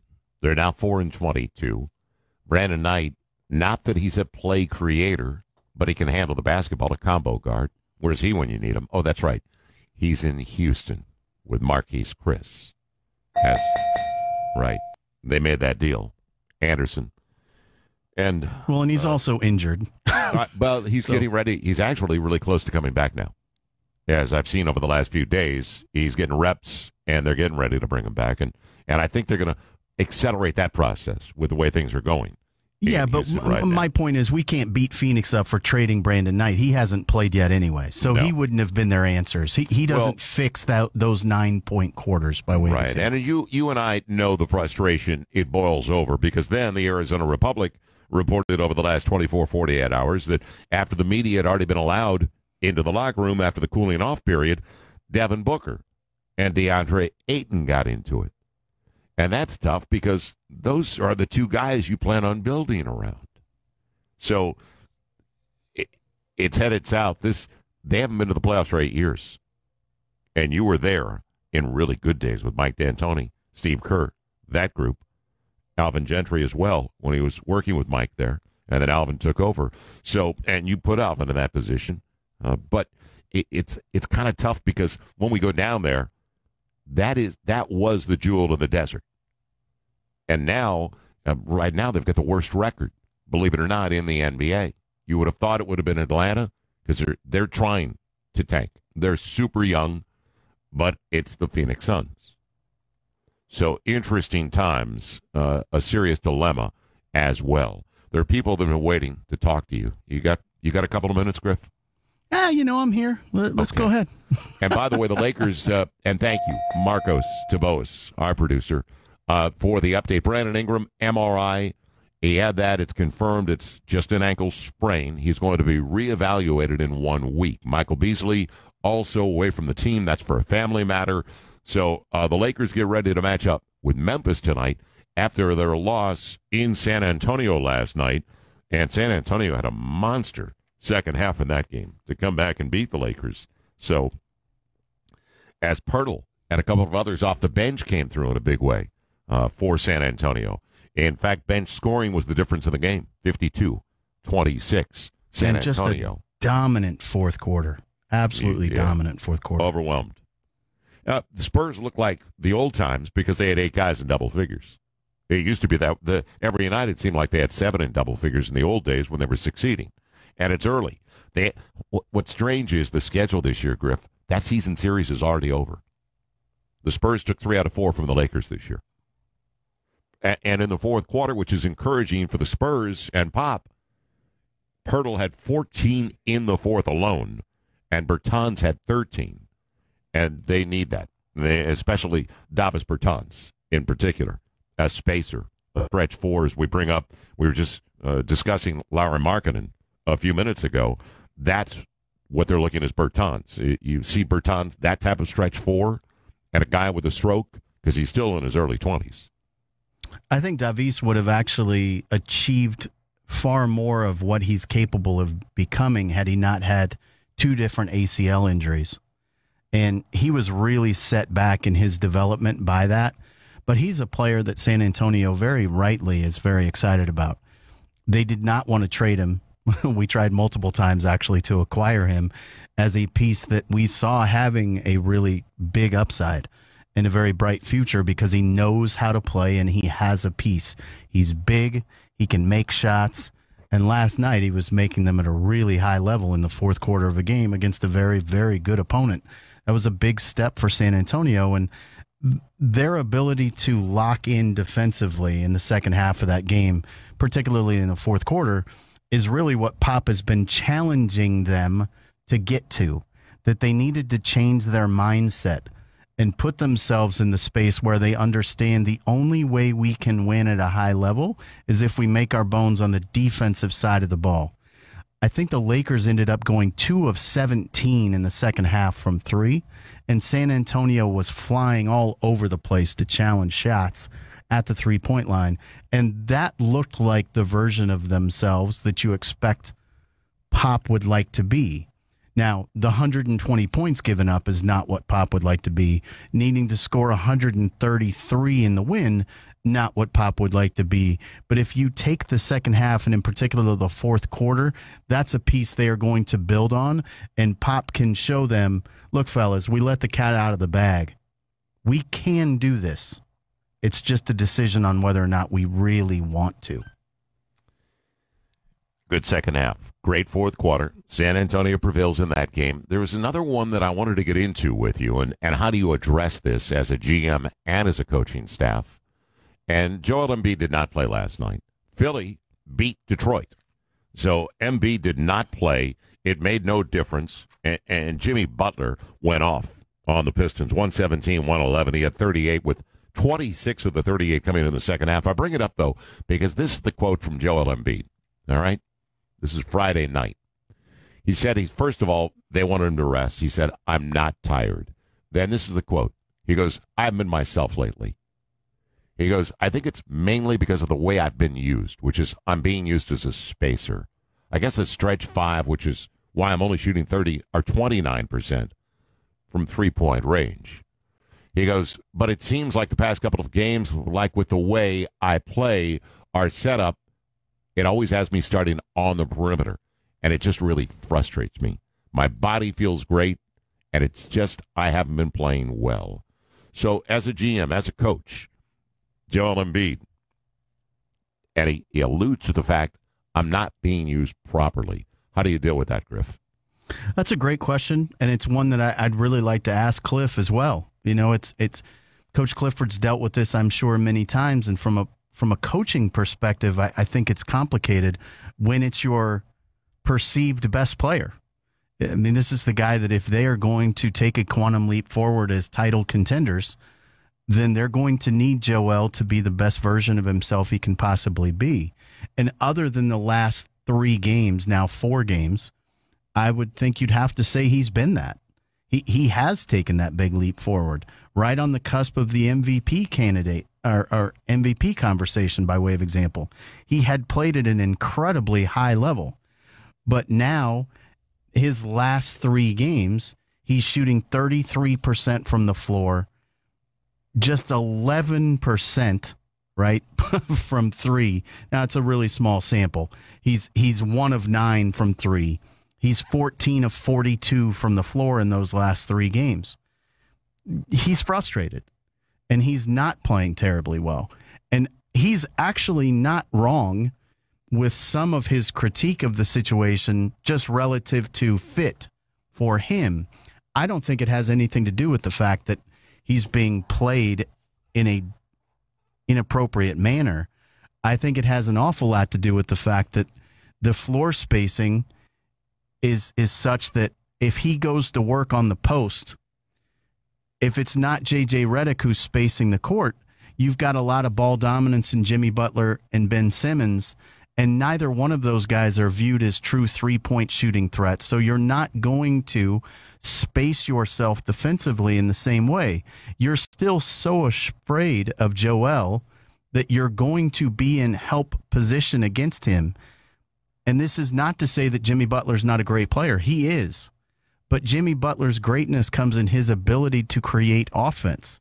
And if you're going to get all of Joel's greatness, it's going to come in his ability to create offense. And the same then would be said about Ben Simmons. So just in terms of the fit, it's going to take some time for all of this to sort of filter out. You're not going to know exactly what it needs to look like. And it's impossible and totally unfair to expect Brett Brown to be able to just immediately flip the switch and know how to make those pieces work. It's going to take some time. That was a major trade.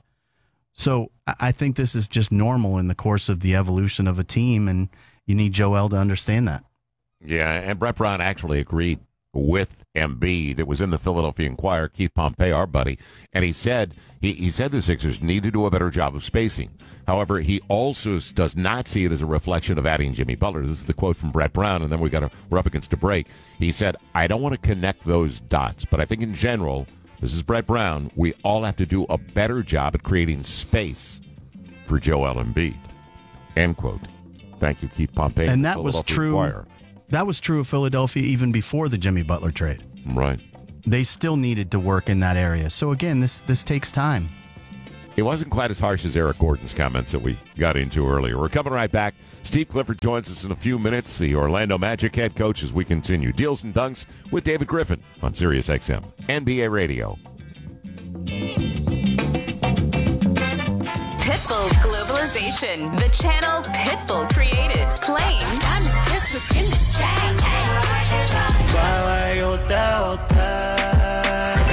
I'm a fireball. Music is a universal language, and that's what globalization is all about. Take a trip to work, the gym, shopping, whatever, and Pitbull puts you in the club with approved party mixes from fire-spitting DJs from around the world. Make Pitbull's globalization your destination. Sirius XM Channel 13. Dell's dedicated small business advisors give you tech advice and one-on-one partnership to help your business grow. And now's the time to save on select business PCs with 8th Gen Intel Core processors until the end of the year. Maximize this year's budget and find the right tech solution for your business. Plus, get free shipping on everything. Visit Dell.com/business deals or call 877-BUY-DELL to talk to a Dell small business advisor today. That's 877-BUY-DELL. Indeed knows finding the right hire takes time away from your business. Hiring a qualified data engineer felt like a second job. More job seekers use Indeed than any other site, so there's no better place to find someone with the skills you're looking for. I needed someone with a master's in computer science and database experience. Plus, Indeed screener questions help you find your shortlist fast. Now I'm back to having just one job. See why more than 3 million companies worldwide use Indeed to hire. Post your job at Indeed.com/hire. Indeed, the world's #1 job site. Source.com/score total visits. Hey guys, your prostate should be the last thing on your mind, but the fact is, the older you get, the more likely you'll have prostate problems, which can affect your everyday life. That's where Prostate Complete by Real Health comes in. Prostate Complete is the result of 20 years of experience as a leader in men's health. The powerful formula in Prostate Complete supports natural prostate function and reduced urinary urges for a better quality of life. Available at Walmart. Visit prostateoneperday.com for special offers. These statements have not been evaluated by the FDA. This product is not intended to diagnose, treat, cure, or prevent any disease. Psst. Hey, you. Yeah, you. Holiday Inn Express wants to let you in on a little secret. There's still time to get at least 20% off at holidayinexpress.com during our annual sale. We'll even throw in free breakfast. Just kidding. Breakfast is always included in your stay at Holiday Inn Express. Book now and save at holidayinexpress.com. Terms apply. The NBA G League was built to break new ground and shatter expectations, break molds of how this game is played and the journey of those who play it. It's 27 teams made up of those competing to be what's next. So be the first to know their names, their game, their next step. The future of basketball isn't tomorrow, it's right here. Visit NBAGleague.com for schedules. This is former NBA General Manager David Griffin. Join Joel Myers and myself Saturdays at 1 p.m. Eastern for Deals and Dunks on NBA Radio. Sirius 207 XM86.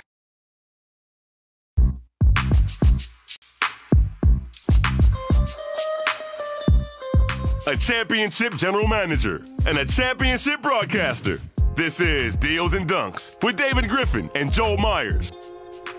Welcome back once again. We'll get back to your calls in just a moment. We're joined now by one of the best stories in the NBA, an emerging team in the Eastern Conference. We all thought that they had some talent, and young talent in particular. We'll get to that in just a moment. But they're playing at a high level, and a high level on the road as well. Joining us now, in a long time, head coach in the NBA for Charlotte after many years in Orlando with Stan Van Gundy, and now back in Orlando, and is Steve Clifford. Steve, it's Joel Myers, David Griffin. First of all, how you doing, Steve? Doing well, guys. Good to be with you. Appreciate the time. Let me ask you this to start things off, because you were in the same division when you were coaching Charlotte. Did you look at Orlando and look at the team and look at the components? Because you had it up close when you faced them 4 times a year in the same division. So you looked at the personnel, and then when Jeff and John Hammond and Jeff Weltman approached you, because I was told they also approached you back in Milwaukee, and it didn't work out there, but you had already taken the Charlotte job. They wanted you in Milwaukee. Did you look at that and say, there's some talent on that roster? I like some of those guys, and maybe thought about how you would utilize them? Yeah, a little bit. I mean, I think so much of the NBA now is it's positional size, two-way players, and versatility. So for me, guys like Evan Fournier, Aaron Gordon, I had seen Jonathan Isaac a lot just doing prep for the draft. And those guys, I believe, are made for the way the game is being played. And I've always been a big Vucevic fan. So, that part of it I liked. And the other part was, the relationship that I had with Jeff and John. And then the other part is the ownership group here, the DeVos family, which, when I was here as an assistant, incredibly supported, committed group. So I knew it could be a good situation. Steve, this is not a big secret. I'm a longtime big fan of yours, and I'm really a big fan of yours, Griff. That's why we get along. Exactly. Everybody likes the guy that likes them, right? So I think the situation you're in now and what you've been able to do with Nikola Vucevic was not a surprise, certainly to Nikola and his agent. I had dinner in L.A. with Rade Filipovic, who I know you know, before the season started, and he told me, you're not going to believe how good Nikola is going to look playing for Steve Clifford. What did you see in Nikola that made him somebody that you were excited about coaching? And what has been the practical application for you as a coach that's different about having a big that can create your offense almost in a point guard-like way? Well, the first thing was, I worked with Kevin O'Neill with the Knicks a long time ago, and Kevin had coached Vooch at USC along with Tim Floyd. Jeff Van Gundy had been out there, I believe, when Tim was coaching and seen him at practice when he was in college. And, believe it or not, to me, it starts with his post-up game. That's the first part. I knew he could score in the post. And I know the numbers will say you shouldn't post the ball that much. But if you look at a lot of the good offensive teams, when you're posting the ball, it's the cuts, it's forcing double teams, as you know, which leads to more threes. The other part of it is, though, he started shooting more threes last year, and it's his passing. Everybody talks about the space shooting bigs, and you want those guys. But I think guys that can shoot threes and pass add another dimension to your team. So, he's made, in my opinion, for the NBA because he can post, he can shoot threes, he's a good decision maker, and he's an exceptional passer. Yeah, and it's interesting. Did you ever look at the way Jokic is used in Denver? Because I agree with you, and I saw Nick play at SC, and when he was recruited there by Tim Floyd. And he came in, and he spent 3 years there, Steve, as you know, and he was skilled. He was skilled before his time.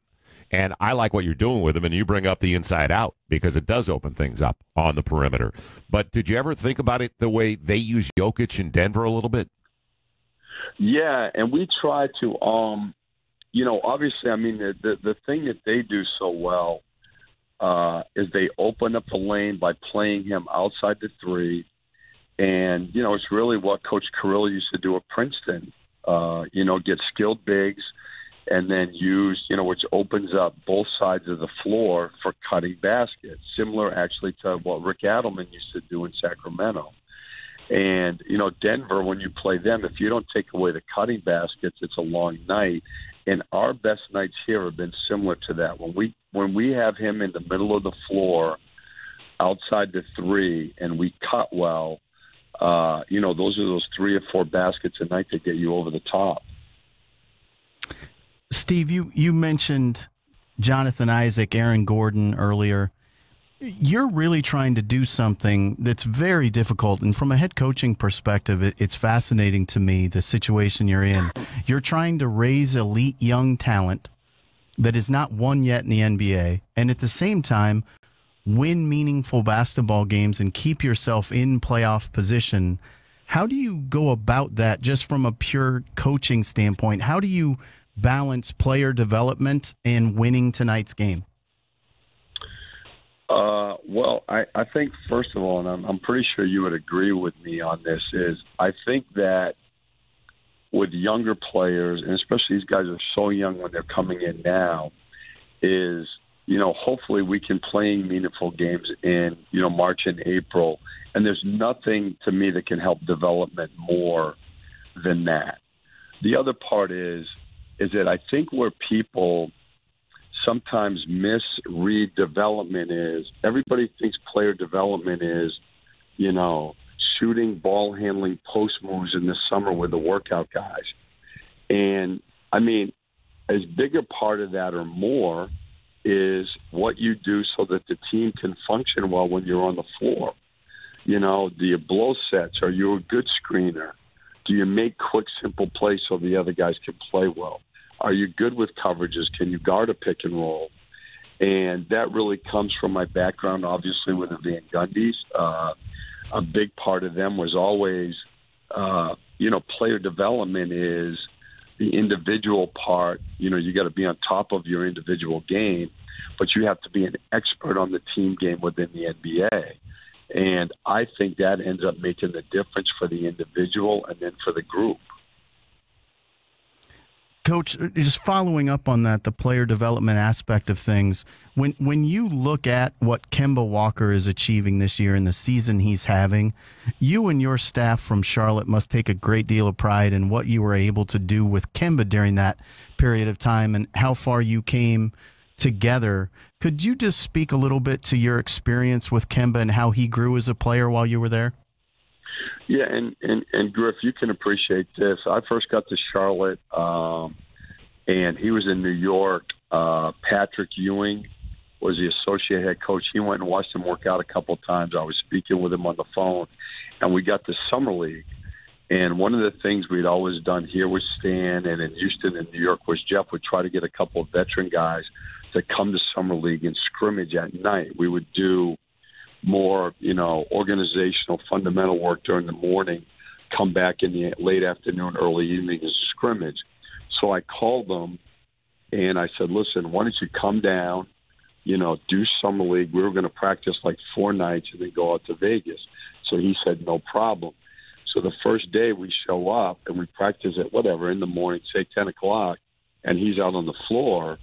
So I went over to him and I said, no, what I was thinking about was scrimmage at night. He's like, listen, I want to know how you're going to do stuff. I'm going to do it all.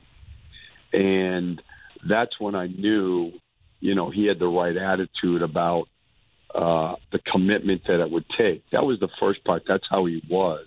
And then the bigger part, obviously, was the work he did with Bruce Kreitzer with his range shooting, which was, that's a story in itself. But he went from, 32, 33% to where he is now just by Bruce changing small mechanics within his delivery and then an incredible amount of work.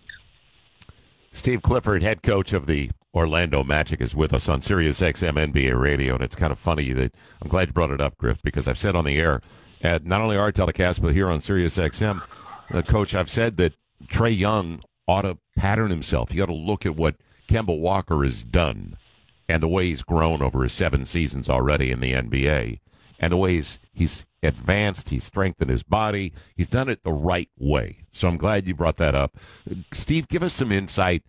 I've seen some sit-downs with Mo Bamba and also Jonathan Isaac, and then I'm watching your shows and your games, and here they are. They're taking threes, and they're looking really comfortable taking threes. And here's Mo Bamba, this bright, articulate 19-year-old. Give us first Mo Bamba, then Jonathan Isaac, because they appear to be really solid foundational pieces for you guys. Oh, just, character guys, very committed. Mo can really shoot, and I think that he's making good progress, learning the NBA game, getting stronger, doing a lot of extra in the weight room. And as much as anything, he's a quick learner. And I think playing behind Vooch is very good for him. I think eventually they'll be able to play together some. But I'm really happy with him. And Jonathan Isaac is, in my opinion, about a month away from really showing everybody how much he's improved over the last few months. He's another guy. I have Bruce Kreitzer here with me, the guy that worked with Kemba. He works a lot with Jonathan. And I think Jonathan can shoot, 36, 37 this year from 3. But what he has is high basketball IQ, great decision-making, and incredible defensive instincts. Defensive instincts and the length and athleticism of the kids you have got to have you excited about your future. One of those guys who's closer to realizing what he can be is Aaron Gordon. Have you had a moment with Aaron where it was sort of your welcome to Orlando moment? I didn't realize how good he was.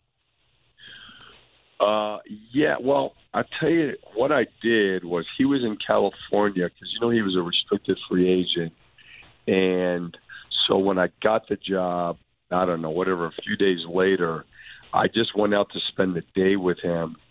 And I think people know this, but this will be 19 years for me in this league, Griff. And he's one of the best workers I've ever seen.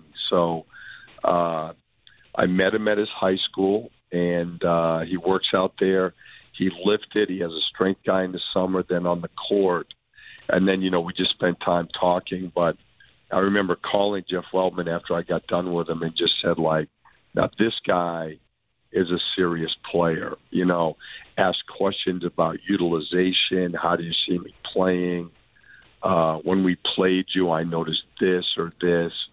And he's all over it. And I think he's becoming – I think people realize he's more than just a scorer. His defense has been terrific.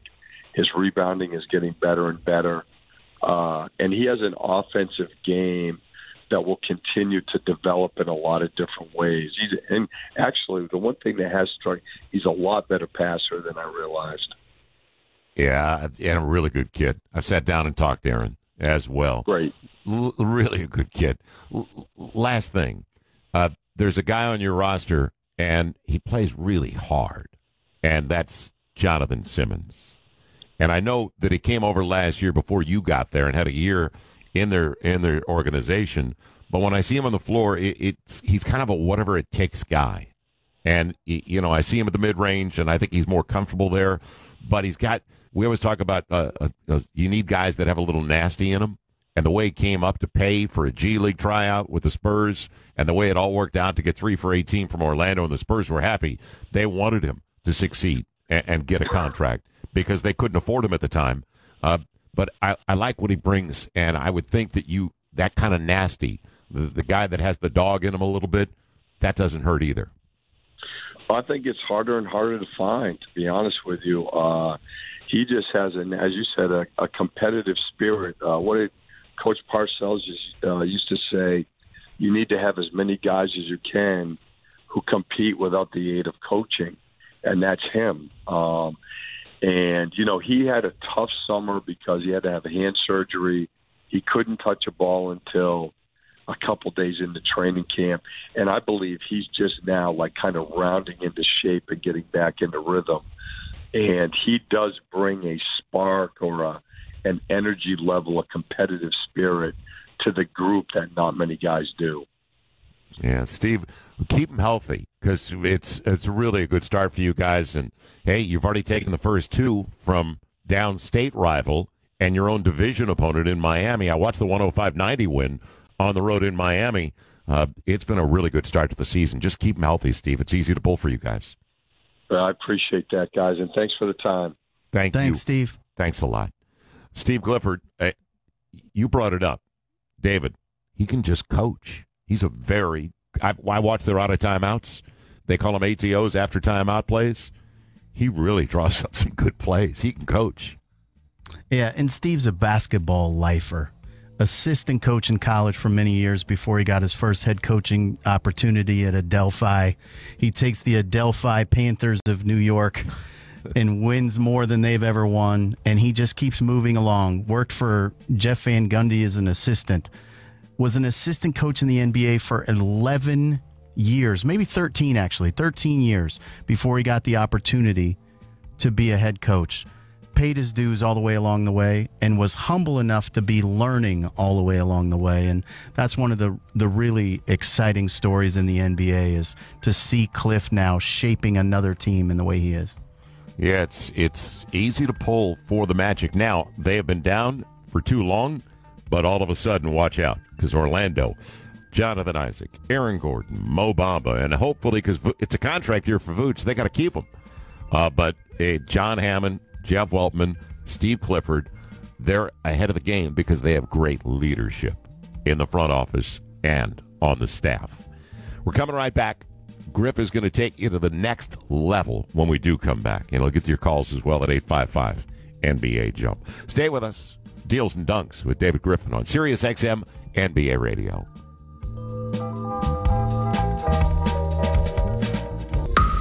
This winter, follow your favorite team's progress as they prepare to be the next champion with a little bit of free agency. Bryce Harper in the postseason. Sweet swinging middle of the lineup bat. A little bit of trade. The best team in baseball just got way bested. A little bit of winter meetings. What do we need to be able to go further than we did this past season? Hot Stove Season 2018. You'll want to be a part of this one. MLB Network Radio, Sirius 209, XM 89.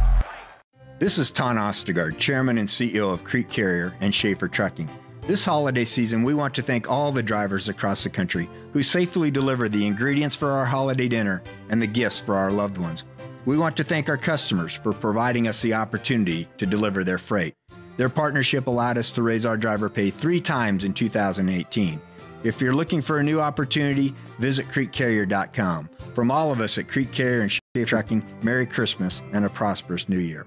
Chrysler is offering SiriusXM listeners an exclusive $1,000 bonus cash offer towards a new Chrysler Pacifica. Visit Pacifica&SXM.com to receive your special offer. The Chrysler Pacifica is the ultimate family vehicle offering best-in-class cargo capacity, exclusive stow-and-go seating, and offers America's only hybrid minivan that qualifies for the $7,500 federal tax incentive. $1,000 bonus cash towards a new Chrysler Pacifica. Visit Pacifica&SXM.com to receive your special offer. Offer ends January 2nd, 2019.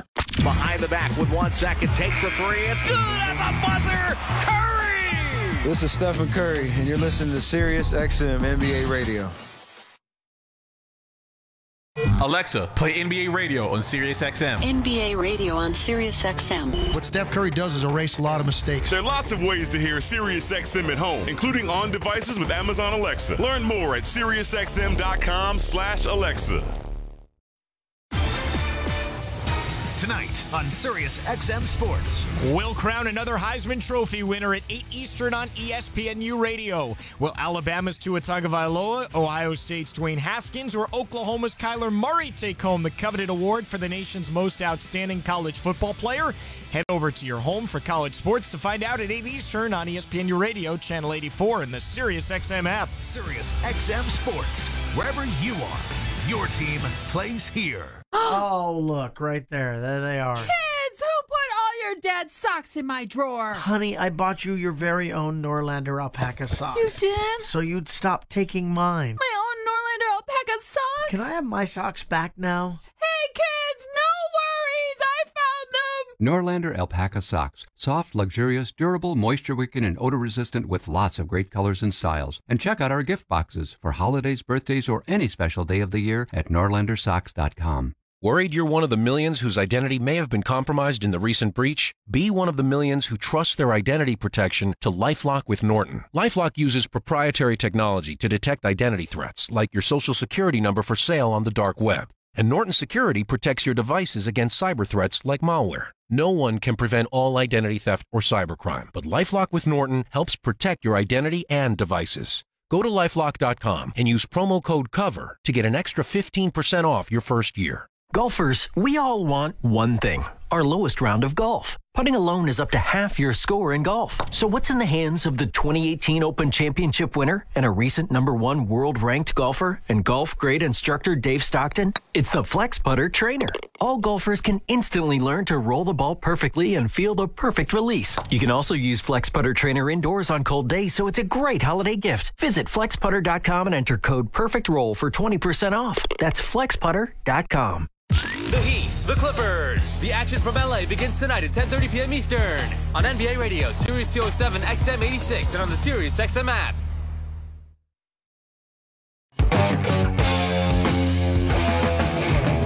Jokic gets the inbound, hands it off to Murray, left side, Wancho for three. Yes, that's a big bucket for Denver. This is Deals and Dunks with David Griffin.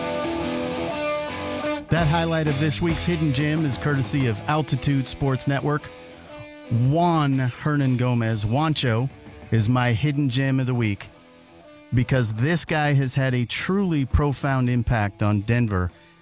Their ability to score the ball, their ability to shoot the ball. His floor spacing element has been critical. He's a versatile, multi-positional defender, a guy that was at one time the 15th selection in the 2016 NBA draft out of Estudiantes, Spain, and a kid who, at the time we were scouting him, we felt like was willing to do whatever it takes to win.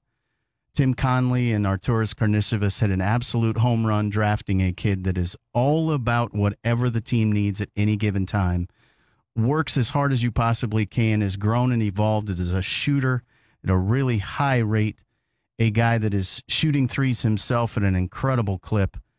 And again, all the while doing this in meaningful games. Coach Clifford talked about it. Steve Clifford just talked to us about how important it is to develop young players in an environment where they're playing meaningful minutes. Juancho's playing 26 minutes a game on the number one team in the Western Conference. That's right, number one team, the Denver Nuggets, shooting 45.5% from three, a kid who is a serious plus-minus positive for them pretty much every night. And why does this matter? It matters because Paul Millsap is going to miss some time and probably extended time with a broken foot. So your hidden gem is going to need to carry you a little bit. And that is our hidden gem. I'd like to talk a little bit and thank a little bit before we get to the next step. I'd like to thank Coach Clifford and just revisit a couple things he said. And again, it's relative to Juancho. He talked about the work ethic of Aaron Gordon. He talked to us about how much it means to have a guy that's willing to do whatever it takes to get better. But the one thing he said, and it was the hidden gem in the interview, if you will, about Aaron Gordon, was he asked really good questions. And I think this is something that is really overlooked when you go through the scouting process. And it's similar when you're hiring anybody at a staff that you may be building in any endeavor in life, no matter what it is you do for a living. If you're hiring real estate salespeople, you want the ones that ask the best questions. And what he said about Aaron Gordon asking great questions about his usage and his role was really, really meaningful. And Juancho is one of those guys. Last week's hidden gem, Jetty Osman, one of those guys. You have to have an understanding of who you are and what's going to make you a key part of winning. And Coach Clifford spoke to that as well. So really a meaningful interview for us. Rich with all kinds of things that we can come back and talk about. So grateful Steve was with us. Like to thank Dr. David Chow for hopping on, talking a little bit about the Markelle Fultz situation. Something Dr. Chow said that I thought was really meaningful was he has not evaluated Markelle Fultz, and he is not in position to know whether or not he actually has said injury or not. But I thought did a really good job of giving us a run-through of this is what it looks like to have that injury. This is what return to play looks like from that injury.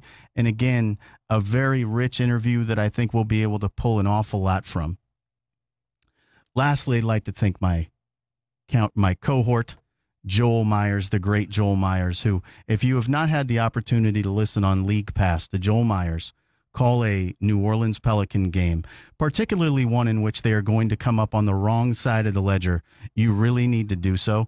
It's truly as enjoyable as anything you can do in basketball to listen to the sheer disgust that Joel brings to the party when it comes to talking about officials. Every call that goes against his New Orleans Pelicans is a really, really bad one. For those folks back there in the studio in New York, Marco Taboas, why don't you hop on the mic here real quick? You had to be pretty excited as a Spaniard that Juancho is our... Comes close to home. I wish his brother played a little bit more, though.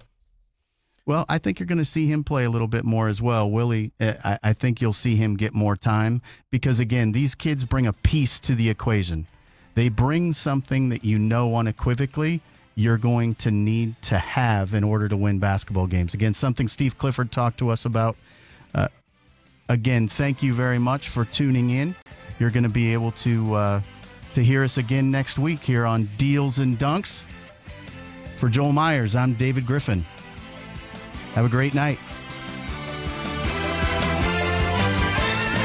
David Griffin breaks down the biggest NBA stories from an executive's point of view. Well, Jaren Jackson, first of all, everything he had as a gift coming into the draft is legitimate and then some. He's not just banging wide open threes. This kid's making threes in the fourth quarter of a close game off relocation. I don't believe Jackson ever even got a driver's license. Think about how young this kid is. Get more insight from David Griffin on the SiriusXM app. Just download the app and search NBA Radio to hear any clips you might have missed. Hi, I'm Greg Miner. As the founder of a small business, I know firsthand how difficult it can be to manage through cash flow problems. When I tried to borrow money, the banks wouldn't touch me, and I got a lot of fast talk from loan brokers. That's why we founded Merchant Capital Source 10 years ago, to help small business owners like you get the funding you need without getting the runaround. We'll fund your business from $5,000 to $200,000, and because we're a direct lender, there's no middleman to cause delays or cost you money. If you've been in business for 6 months and have sales of at least $15,000 per month, we can approve you within hours and put cash in your account within 3 days. The process is fast and easy, and the best part is that no tax returns, financial statements, or business plans are necessary. Experience the Merchant Capital Source difference and get cash for your business today. Apply online at mcscash.com or call 800-724-8821. That's 800-724-8821. 800-724-8821. Loans made or arranged pursuant to a California Finance Lender's Law license. SiriusXM Radio presents the National Basketball Association. Flops to the rim for Gasol. What an alley-oop, and Gasol flushes it down with two hands. Stolen by Conley. He's off to the races by himself to a right-handed layup. Oh, and the fans love it. Now, let's head courtside and join the Memphis Grizzlies radio network. Eric Hasseltine. It is game night inside FedEx Forum, and the Memphis Grizzlies return home for a single game as they'll welcome in LeBron James and the Los Angeles Lakers in a battle of Western Conference playoff hopefuls. The Grizzlies victorious last night in New Orleans, while the Lakers fell to the San Antonio Spurs in the Alamo City. Good evening, everyone.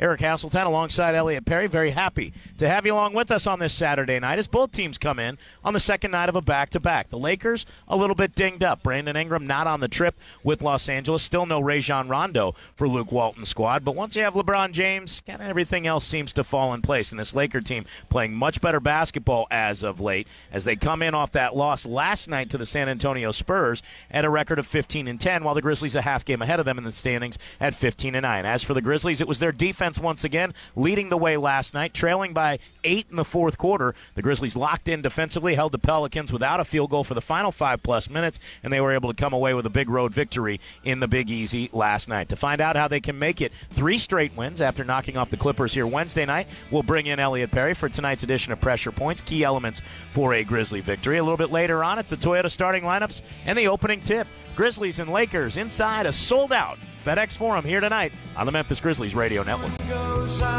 It's a tie game. No timeouts left. The clock is ticking. It all comes down to the final shot. These are the unforgettable moments that NBA fans live for. Moments that are so much better when experienced live and in person. We can get you there. Get your tickets now with Ticketmaster, the official ticketing partner of the NBA. Visit Ticketmaster.com/NBA and find seats you can't get anywhere else. Never miss another epic NBA moment. New Kids on the Block, live, the Mixtape Tour. An incredible night of your mixtape favorites with Salt and Peppa, Tiffany, Debbie Gibson, and Naughty by Nature. Friday, May 10th, 8 p.m., FedEx Forum. Reserve seat tickets on sale now at LiveNation.com and NKOTV.com. New Kids on the Block. Hey fans, Jennifer Karstensen over at the Live Love Memphis Group with RE/MAX runs one of the top real estate teams in the entire state of Tennessee and is the official realtor team of the Memphis Grizzlies. The Live Love Memphis Group has sold over 900 homes. Visit their site at livelovegrizz.com. That's livelovegrizz.com. Have you tried to sell your home unsuccessfully and need an expert? If at any time you're not happy, she'll let you out. Contact her today at livelovegrizz.com. There are lots of ads out there for cheap install-it-yourself home security systems, but they may leave you more frustrated than protected. I'm Allie, co-founder of Alarm.com. With Alarm.com Systems, a local licensed security expert will professionally design a system to meet your needs. That same team professionally installs your system so it's working on day one. And all Alarm.com systems are professionally monitored 24/7 so you're always protected. When it comes to protecting your family, trust the experts. Visit alarm.com/family today. That's alarm.com/family. Welcome back to FedEx Forum. Eric Hasseltine alongside Elliot Perry. Time right now for pressure points. Key elements for a Grizzly victory. Sox, another fast-paced, high-possession team. Scores a lot of points. They'll give up a lot of points. But with the addition of Tyson Chandler and now with JaVale McGee up front, they've got a little bit better front-court defense than they had to open the season. Tell me, how can the Grizzlies knock off this Laker team in front of a crowd that's going to be pro-Grizzly, but also very pro-Laker, too? A lot of Laker jerseys in attendance here tonight. Yeah, first of all, I think defense first, Eric. That's what's made this basketball team, forced this team to be a jump-shooting team. You cannot allow them to beat you off the dribble. Secondly, you're going to have to take the fight to them, be aggressive on both ends of the floor. Now, having said that, you want to be smart. You don't want to try to do things out of context. Thirdly, defend LeBron James by committee. Guys are going to have to get back, make sure that they build a fence around LeBron James, force him again to be a jump shooter, Eric.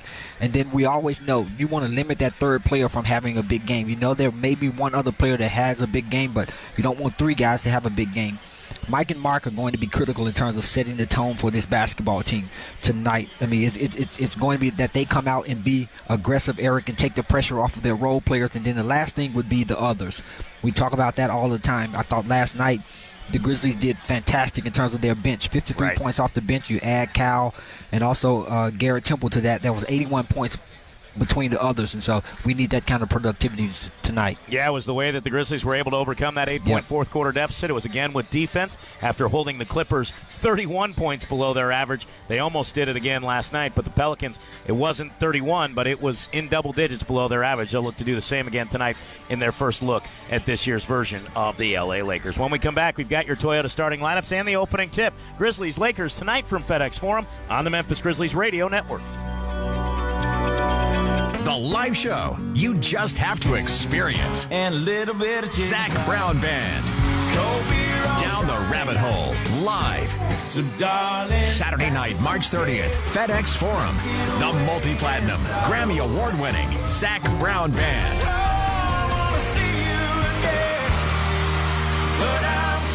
Reserved seats are on sale now at LiveNation.com. Zach Brown Band in concert. In today's healthcare environment, it's important to be your own champion. If you've suffered an injury or have aches and pains, physical therapy can make all the difference. Choose Select Physical Therapy to get you back in the game. As the official athletic training and physical therapy service provider for the Memphis Grizzlies, Select's clinical team provides the best care. Request an appointment today at SelectPhysicalTherapy.com. Select has more than 20 convenient locations in Tennessee. The Grizzlies choose Select Physical Therapy. So can you. Select Physical Therapy. The power of physical therapy. This is a warning to all household pests, to all cockroaches, spiders, ants, mice, and rats. If you've made yourself at home in someone else's home, you better hope the owners never hear about Terminix. Because with one call, Terminix will remove you from the home you've invaded. Terminix has over 90 years of experience eliminating pests, and they make it easy for homeowners by offering a free pest estimate. For a free pest estimate, call 1-800-TERMINIX. That's 1-800-TERMINIX. 1-800-TERMINIX. 21 Pilots, the Bandito Tour, live, June 26 at FedEx Forum.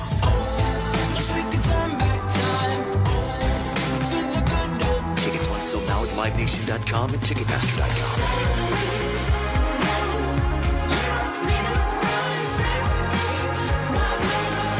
Pilots, live in concert.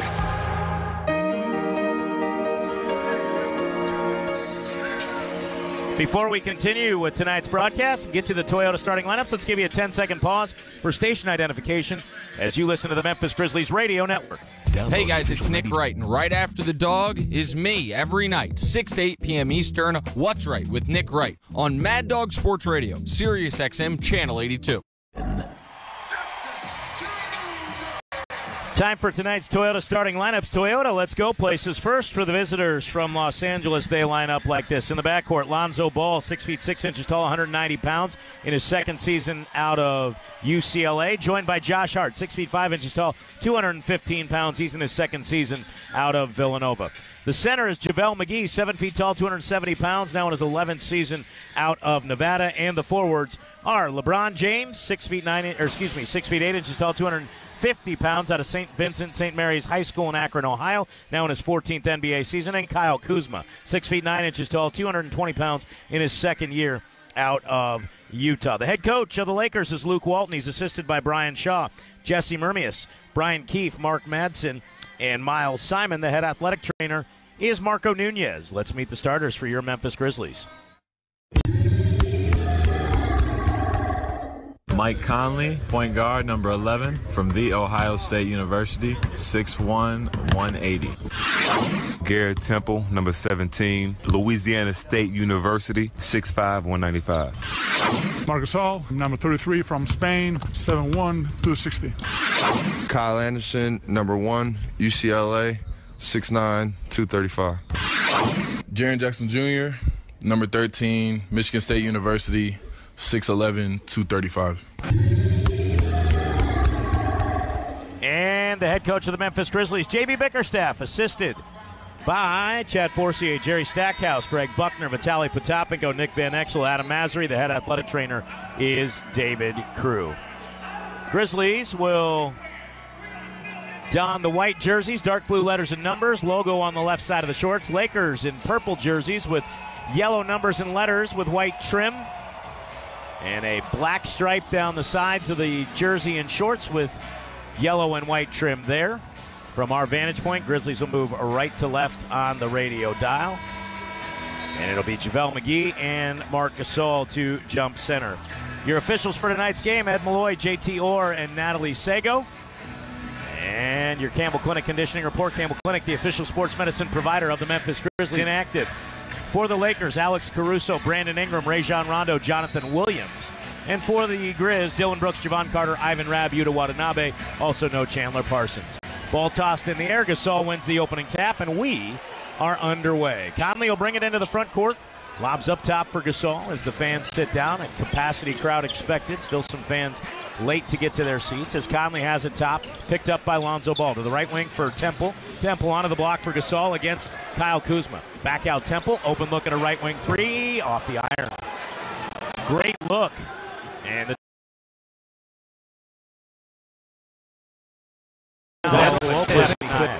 LeBron James gets it right side, bounces a backdoor cut.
Off the mark.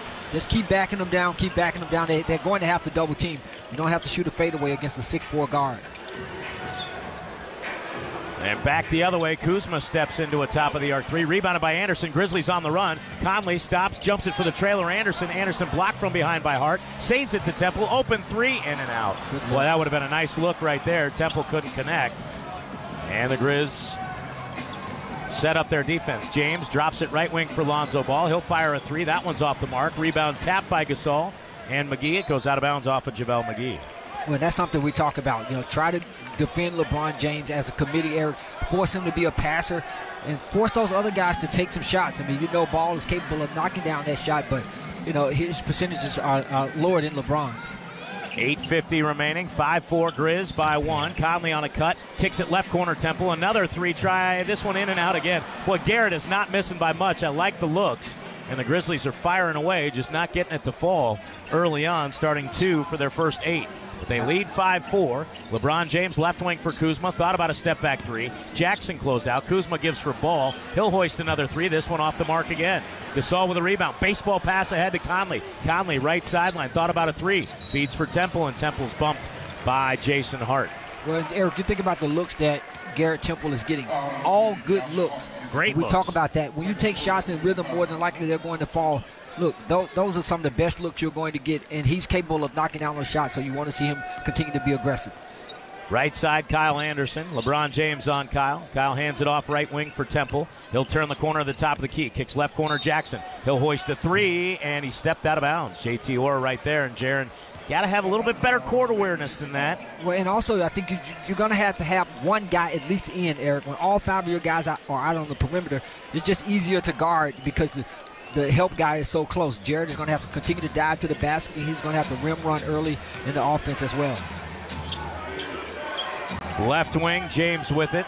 Puts it on the floor with the right hand to the foul line, trying to shoulder into Anderson. Nowhere to go. Kicks to the sideline for Kuzma. Drives the left baseline. Running right-handed floater is no good. We're going to get an offensive foul, too. Kuzma ran into Gasol. Missed the shot anyway. Kuzma will pick up the foul. It'll be his first.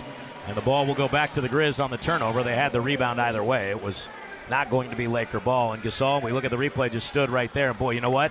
Mark's a little fortunate because he broke the plane of verticality with his hands right before getting hit. But we get the benefit of super slow-mo. And in real time, it looked like he just absorbed that right in the center of the chest. Even more importantly, you know, team defense was great. Conley around a screen from Gasol off the Laker turnover. Gasol working it in on Kuzma into the paint. Little 8-footer over Kuzma is good. And Marc Gasol playing a little big boy basketball right there. Puts the Grizzlies up 7-4. Well, no way I'm going to let Kyle Kuzma guard me. Nope. LeBron James lost the handle, got it back, working from the top, drives it in, and Anderson, little push off, little step through, running right-handed hook is good. That's a big-time play. It's great defense, though. I mean, you have to force them to tough shots, Eric. You're playing against the best player, one of the best players ever to play. Lob to the rim from Conley to Jackson. Great catch. Finds Temple. Another open three and another miss, unfortunately. Garrett's 0 for 4, but they have all been close. Feed ahead for Hart, deflected by Anderson out of bounds. It'll go off the Grizz. 7:15 remaining in the first. 7-6, and Elliott. The Grizzlies getting great looks. Just unfortunately, they're not falling. Yep. But you have to keep taking those shots. And other guys are going to come in the game, you know. And you need to put some pressure on these guys, too. We talked a little bit about being aggressive offensively, going to the basket some. Left wing, LeBron with it. Over to the right elbow for McGee. He'll hoist a 15-footer and knock it down. JaVale McGee with a mid-range jumper to put the Lakers up 8-7. Yeah, you'll take that. He's playing well. He's averaging in double figures. I want a him really to take solid 15, season. 16 shots tonight. I'll let him take 15, 16 shots.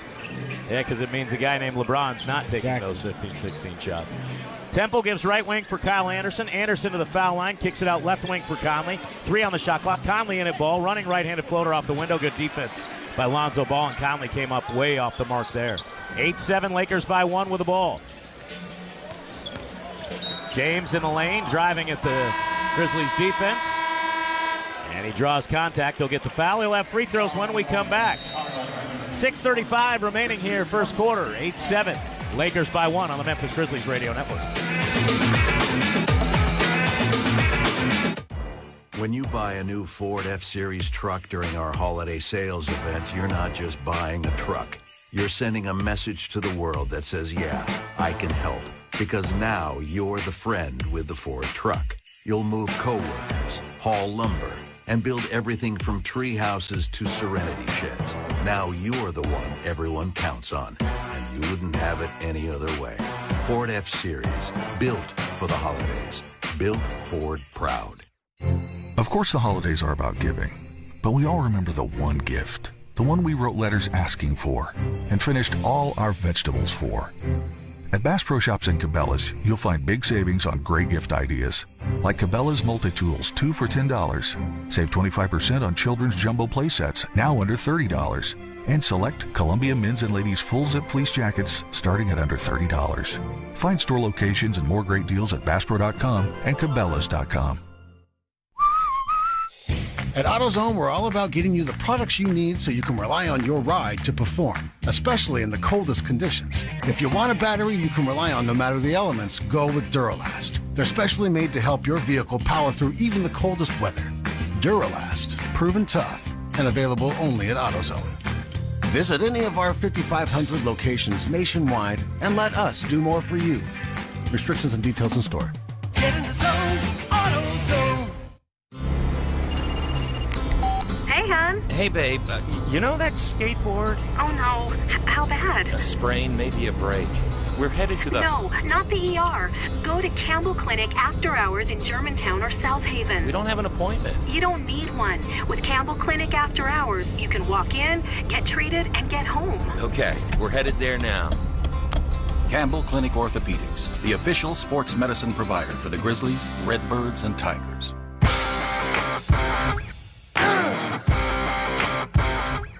Grizz fans, get tickets, get in the game. Catch Jaren Jackson Jr. and your Memphis Grizzlies hosting the Portland Trailblazers, led by Damian Lillard, this Wednesday, December 12th, 7 o'clock. Tickets are available at 901-888-HOOP or shopping online at Grizzlies.com today. And don't forget, that's where you can also go for the all-new Grizzlies 6-game holiday pack presented by Bass Pro Shop at the Pyramid. It's on sale now.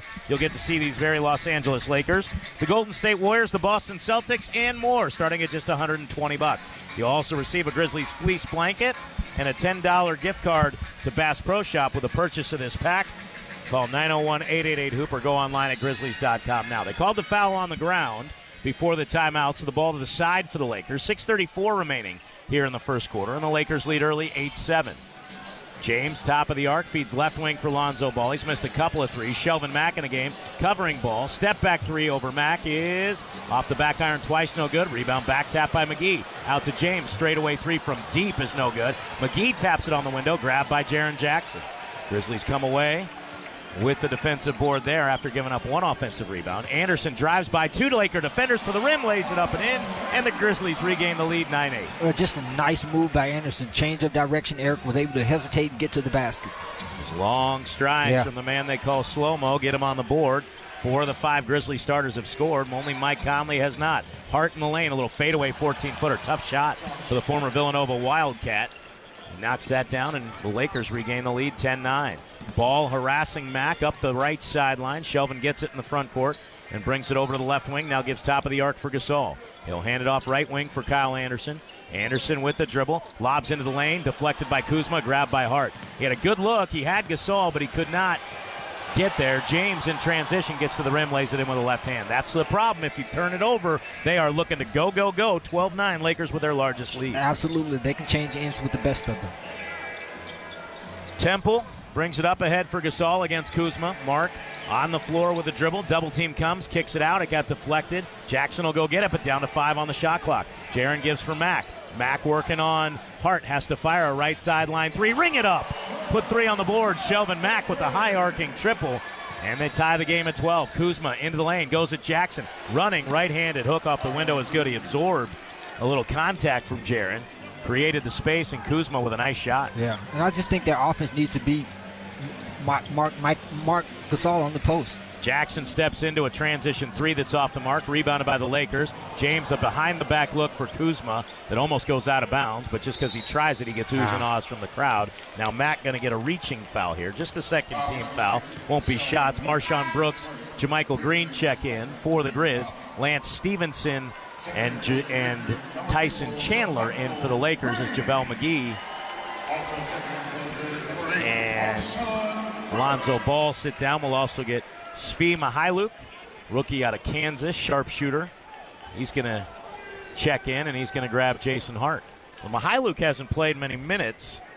Still have to know your personnel. pick. You just never know. Yep, played in 14 games, 32% from three, but only averaging about 9.3 minutes. But with the injuries to Brandon Ingram, Rajon Rondo, the Lakers going deep into their bench. Stevenson trying to feed it in the lane, throws it away, deflected by the Grizz. Anderson up ahead for Mac. Mac on the right side for the trailer, Marshawn Brooks. He'll step into an open three, in and out. Great look again. Grizzlies just not getting them to fall, 2 of 9, but they are getting a lot of quality looks. I'd expect that number to go up. James lost the handle, goes out of his hands, goes off a Grizz, then he kicks it out of bounds. I'm not sure why LeBron thought he got fouled. It looked like he just lost that basketball. Yeah, I mean, credit again to Kyle Anderson. I mean, he's a guy, we call him slow-mo, Eric, but in terms of his foot speed and ability to stay in front of people, it's incredible. Well, he's got that wingspan, too. So it's really one of those situations where he does so much more than it looks like he's capable of. Gasol misses a three. And back the other way, the Lakers attack off the miss. LeBron James to the rim and a two-handed jam. Yeah, full head of steam. That's why, again, you want to guard him by committee. Guys have to get back to that second line, Eric. Once he gets the full head of steam, there's no way you can stop him. Lakers are dominating the glass, a 12-5 edge. Green going to the rim, has his layup attempt blocked from behind by Kuzma. Didn't try to dunk it. Kuzma gets the block. 16-12 Lakers. Kuzma underneath Chandler. Chandler fouled from behind by Marshawn Brooks. Grizzlies right now are, I mean, they're just missing, Elliott, is all the problem. But when you're missing, you're allowing the Lakers to play their game. Yep.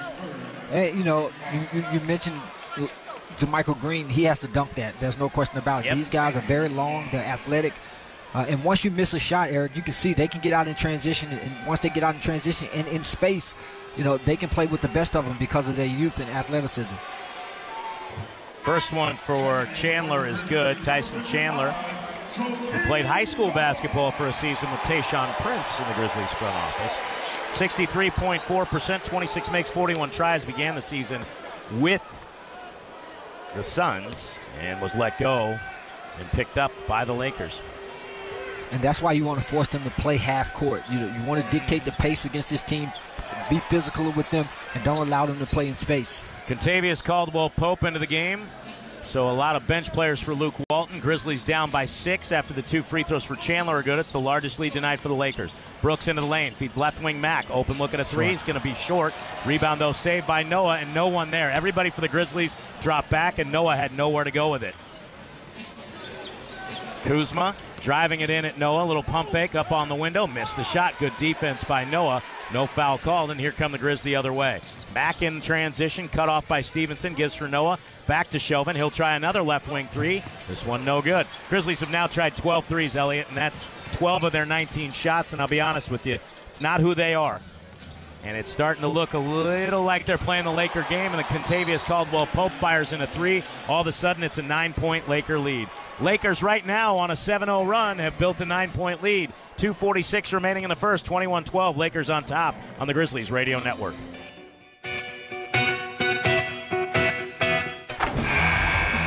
Play hard, bank easy. Grizzlies Checking from Pinnacle features direct deposit and online bill pay. And with our mobile banking, you can even deposit checks from your phone. Plus, Pinnacle makes it easy to get an exclusive Grizzlies collectible. Open a Grizzlies checking account with at least $100 and a recurring direct deposit by January 15th. And you could receive a basketball signed by me, Jaren Jackson Jr. Details at GrizzliesBanking.com. Grizzlies Checking from Pinnacle. Play hard, bank easy. Member FDIC.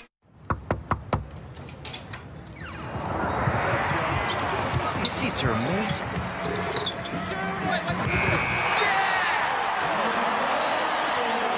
We deliver tickets, team merchandise, and everything you need to get ready for the game. But what you really get when FedEx knocks on your door is so much more. FedEx Delivery. Game day spirit. What we deliver by delivering. What does it take to win in the NBA? You've got to put your heart and soul into it. How do rivalries begin? They could begin with any two teams at any time. What does it mean to be clutch? It means you're not afraid to fail. Fires, puts it up, bang! From way downtown! There's going to be a lot.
They struggled a little early, making 2 of their first 6.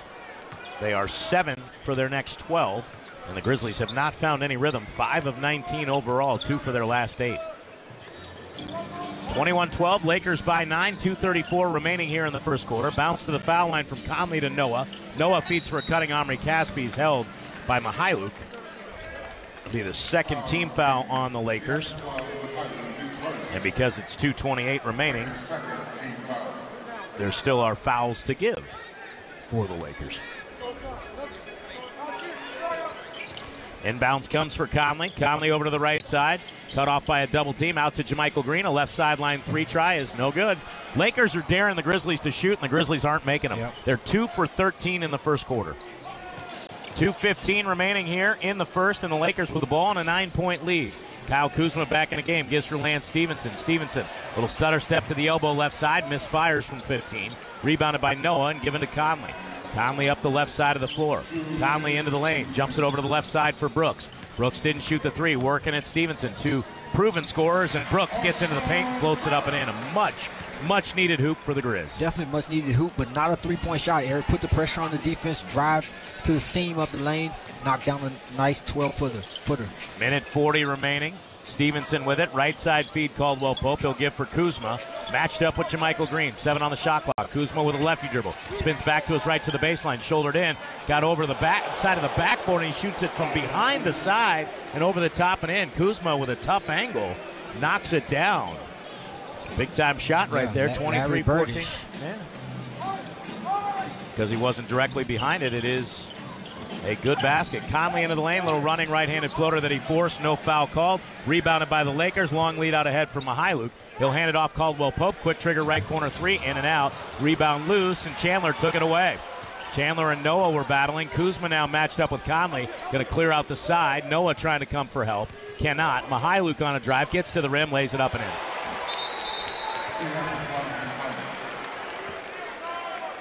Not sure what we just had. Ed Malloy calls the stoppage of time, but the Lakers now have the first double-digit lead of the game. I'm telling you right now, Elliot, the Lakers are outworking the Grizz in every aspect of the game. 17-8 edge on the window. They are moving the basketball, 6 assists. The Grizzlies are settling for threes and not connecting. Yeah, and after losing last night, you knew they were going to try to come in here and set the tone.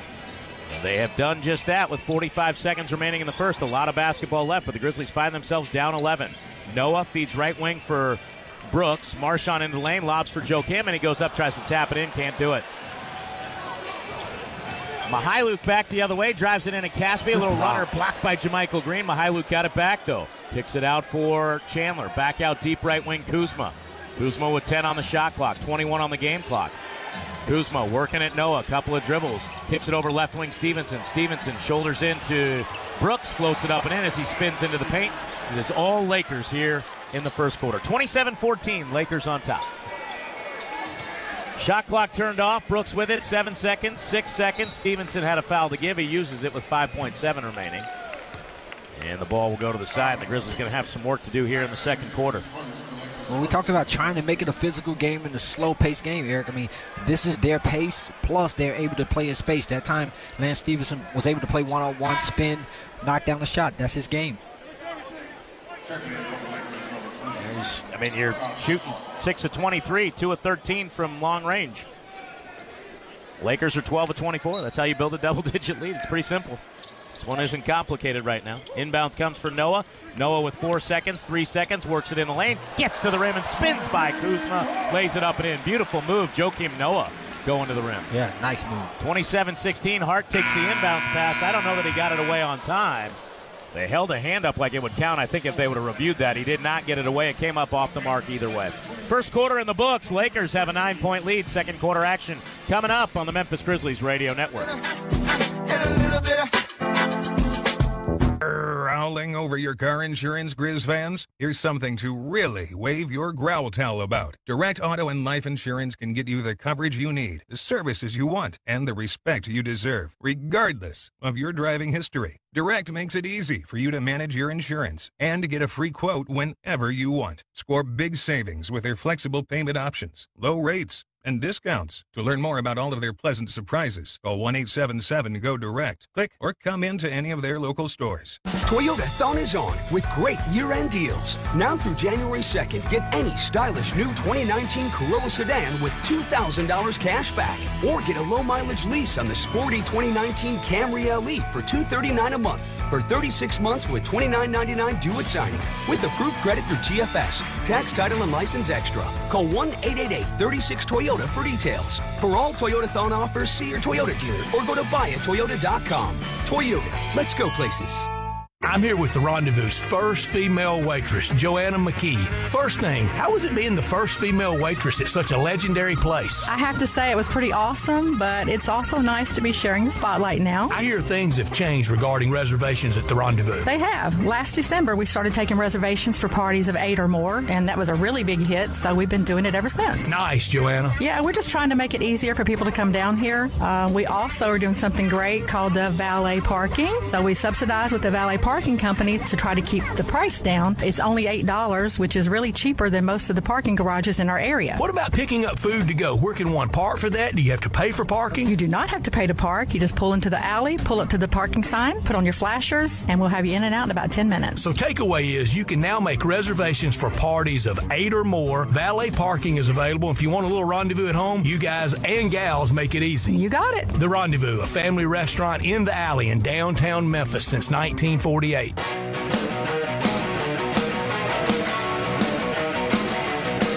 Grizzlies basketball brought to you by the Tennessee Lottery. Tonight's Powerball jackpot, $217 million. The estimated jackpot, game-changing fun, with over $4.7 billion donated to Tennessee education. Grizzlies and the Tennessee Lottery, proud partners, bringing you tonight's action. Lakers will get the ball to start the fourth. They lead 27-16, an 11-point edge for the Lakers, coming off also a night of basketball last night, second night of a basketball where they lost to San Antonio. Mihailuk off a feed to the left wing, loses the handle on the dribble, saves it out to Kentavious Caldwell-Pope, and again the Lakers just out hustling the Grizz. Mihailuk drives left baseline, kicks it out Hart. A broken play, Hart into the lane, a little runner with a right hand, rattles off. Rebound though taken by Tyson Chandler. Out to Mihailuk, over to the right side, Stevenson working on JaMychal Green, couple of head and shoulder fakes, step back 16-footer, no good. And then the rebound fought for by two Grizzlies, tapped out to Stevenson, gets a bucket. That play right there is indicative of right where the Grizzlies are right now. They got outworked twice for loose basketballs. They played excellent defense and did not get a stop. Guys have to communicate. Same guys trying to get the rebound, and then Tyson Chandler is a rebounder. It's a long game, but the Grizzlies got to get connected here quickly. They're down 13, 29-16. Conley in the lane hops into a little left-handed finger roll. Nice move and body control by Mike Conley for his first basket. Well, now they just need to string together some stops, Eric. Top of the arc, Stevenson feeds left elbow Caldwell-Pope. He runs it up with the left hand, off the iron, the window, and in. Lakers are just attacking and attacking and attacking. That is their style, 31-18. They're one of the top teams in pace of play and one of the top scoring teams in the league. Right block, Green works baseline on Jason Hart. Green, pump fakes, feeds left corner Jackson. Out to Brooks, didn't catch it cleanly. Now he'll fire the three anyway, it's too strong. Yeah, just didn't have the ball clean, picked it up, and then still shot a three-point shot. 31-18, Grizzlies down by 13. Lakers, after it had gone back and forth for much of the early part of the first, just went on a big run to close it out. Stevenson in the lane, wild running lefty finger roll, rebounded on the miss by Chandler, poked out of his hands, and knocked out of bounds by the Grizzlies with 11 on the shot clock. You're going to have to make sure you keep Tyson Chandler off the board, Eric. He's a great offensive rebounder. And even if he doesn't get the rebound, he's great at tapping the ball back out. Grizzlies are getting crushed on the window right now, 23-8. Inbounds for Mihailuk, his three no good. Rebounded by JaMychal Green, hands it off for Marshawn Brooks. Brooks into the front court, picked up by Stevenson. Marshawn comes towards the top, picked up by Svi Mihailuk. Under 10 minutes to play in the half. Brooks drives, kicks left corner, Jaren Jackson. Hoists a three from there, no good. He was wide open, thought about it, set his feet, fired, and couldn't connect. 2 for 15 from long range for the Grizz. Stevenson on the attack, and Brooks gets called for a reach. 9:44 remaining in the half. Ball will go to the side, be the first team foul on the Grizz, and for Brooks, it'll be his second personal. Timeout going to be called by J.B. Bickerstaff. He is not liking what he's seeing. 8 of 27 for his team from the field. A lot of threes in those 27 attempts. And the Lakers have a 13-point lead and the ball when we come back. 9:44 remaining in the first, or half. 31-18, Lakers on top on the Memphis Grizzlies Radio Network. Riders on the storm. Hey Memphis, this is Brian Reed, president of Best Care Home Services, your hometown choice for plumbing, heating, and air. On the fence about purchasing a new heating and air system? Now is the time to buy. We're offering up to 60 months financing on Trane heating and air conditioning systems. Call Best Care today to schedule your free in-home consultation. 624-1401. That's 624-1401. When it comes to your comfort, you deserve the best. You deserve the best. Best Care Home Services. It's the end of the year, and that means resolutions. But forget the gym membership and the juice cleanse. This year, save yourself some money. Get a Ford during the holiday sales event. You'll get a great deal, and you'll look better before you ever get to the gym. That's motivation. Ford, built for the holidays. Built Ford proud. The time to get our best offers of the season. Ho, ho, ho, ho. What can I get you? Hey, Santa! A pony and an iPhone for my mom. She really wants one. That's a lot. Look, at Metro, they'll give you an iPhone 6S just for switching. Jolly jingle bells. I should switch to Metro. It's smart. You should. Get this unbelievable deal under your tree. Switch and get an iPhone 6S on us. Hurry, because deals this good don't last long. Metro by T-Mobile. Plus sales tax and activation fee. Not valid for current T-Mobile network numbers or numbers active on Metro in past 90 days. See store for details and terms and conditions. Tyler Perry presents Medea's Farewell Tour. Hello, is this microphone on? This is Medea. This is my last time on tour. Y'all last chance to see me. That's all I'm gonna tell you. If you ain't seen me live, honey, you ain't seen me at all. The gang's all back together again. Medea's Farewell Tour, starring Cassie Davis, David Mann, and Tamala Mann, and of course, the one and only Mud to the damn D-E. That's right. Live at FedEx Forum, February 19th in one big show. Tickets available at the box office, Ticketmaster, and online at livenation.com. Carry on my wayward son. There'll be peace when you are done. Grizzlies trailing 31-18. Mike Conley, Garrett Temple, Joakim Noah, Jaren Jackson, Omri Caspi out on the floor. Lakers counter with Jason Hart, Tyson Chandler, Kentavious Caldwell-Pope, Lance Stevenson, and Svi Mihailuk as LeBron James continues to get rest. Lakers not missing a beat, though, pushing the lead to 13. Stevenson terminates his dribble, kicks it out Mihailuk. Under 10 on the shot clock. He'll step to the right side of the top of the arc, fire a three and hit. That's what he brings to the table. Yeah, he can shoot the basketball, so you're going to have to make sure you're aggressive against him, Eric. Force him to be a driver and a playmaker. 16-point Laker lead, 34-18. 9:20 remaining in the first half. Conley jumps it for Jackson on a pick and roll. Easy two-handed jam and a well-executed play right there. Well, and every time the Grizzlies have been aggressive, Eric, they've made something happen. They've scored baskets in the paint. Over on the right side of the floor, Stevenson nearly lost it. Gives it out for Hart. Hart with a mismatch, picked up by Jackson. Steps into a three off a screen. It's no good. Tapped up and in by Tyson Chandler. He just pushed Jackson to the side and tapped it home. Grizzlies have got to get the Lakers off of the offensive glass. 10 second chance points, 20 points in the paint. It's killing them. It's killing them. Noah spins in between two defenders, and we get a whistle and a foul. It's going to be called on Jason Hart. 8:45 remaining. The Grizzlies don't have, you're down 16 and you've given up 10 second chance points. You have none. Yeah. And again, you know what Tyson Chandler brings to the table, Eric. He's not an offensive player, great offensive rebounder, good defender. So whoever's guarding him is going to have to make sure that they box him out, even if they have to face guard him. And then other guys are going to have to come in and rebound collectively. He and JaVale McGee in 15 minutes of action have combined for 14 rebounds. The Grizzlies as a team have 9. Joakim Noah misses the first of 2 free throws. He was 3 for 4 last night. And he has one more coming. Wayne Selden, who sees his first action in the last 3 games, checks in. LeBron James returns for the Lakers. You just think about what the Grizzlies have had to deal with and the struggles they've had, and the whole time LeBron's been on the bench. And now you just missed 2 free throws as Noah comes up off the mark. And you are trailing by 16, and the Lakers get the ball right back. Mihailovic to the right elbow for Chandler. Long way to go. Tyson puts it on the floor, hands it for Caldwell Pope. He'll come right elbow, open 16-footer. Simple screen and dribble handoff. And Kentavious Caldwell-Pope connects. The Lakers push the lead to 18. It is all Los Angeles right now, and a very quiet crowd, even with Laker fans here. Noah and Conley. Conley gets it back from Noah on a pick and roll, misses a 3. Rebounded by Temple, and Hart backed into him. Temple lost the handle.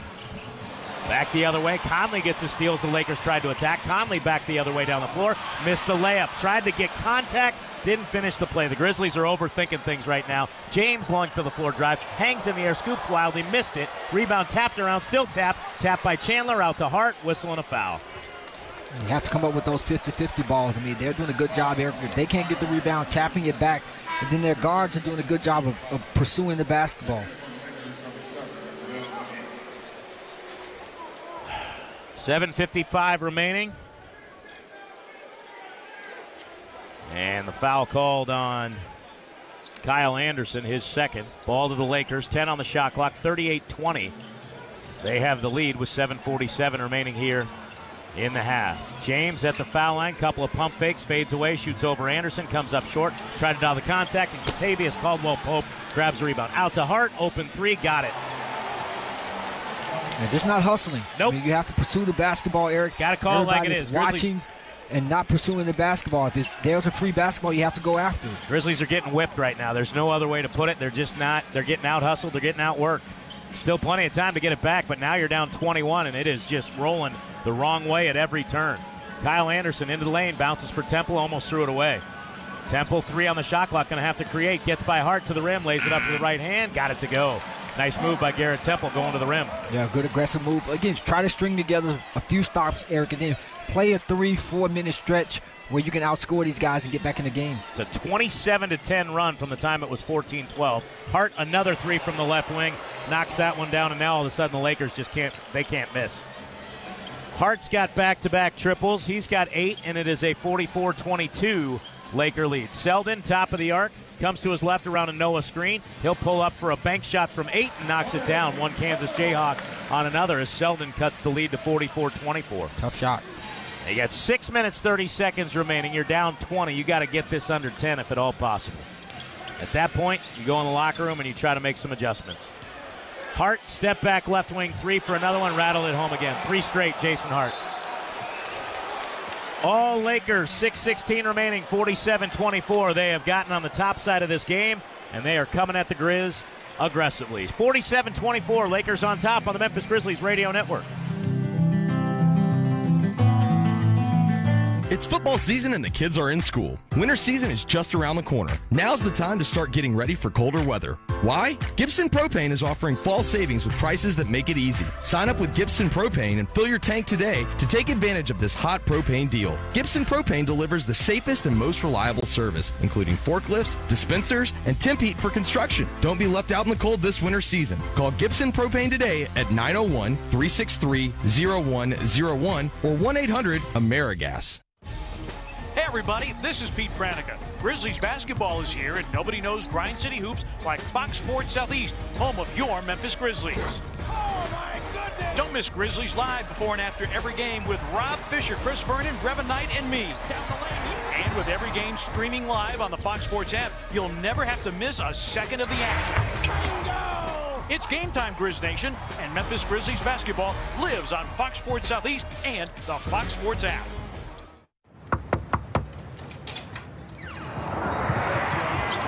These seats are amazing.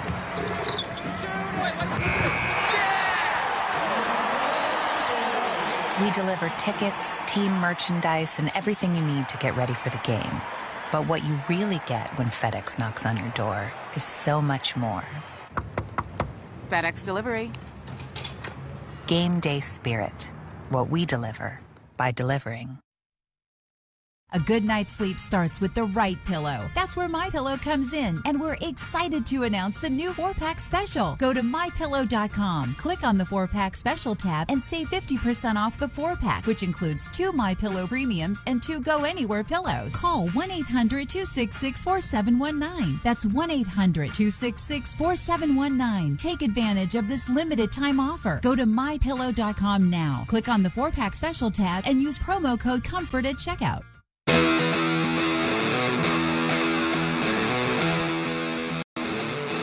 Lakers out-rebounding the Grizzlies 32-9.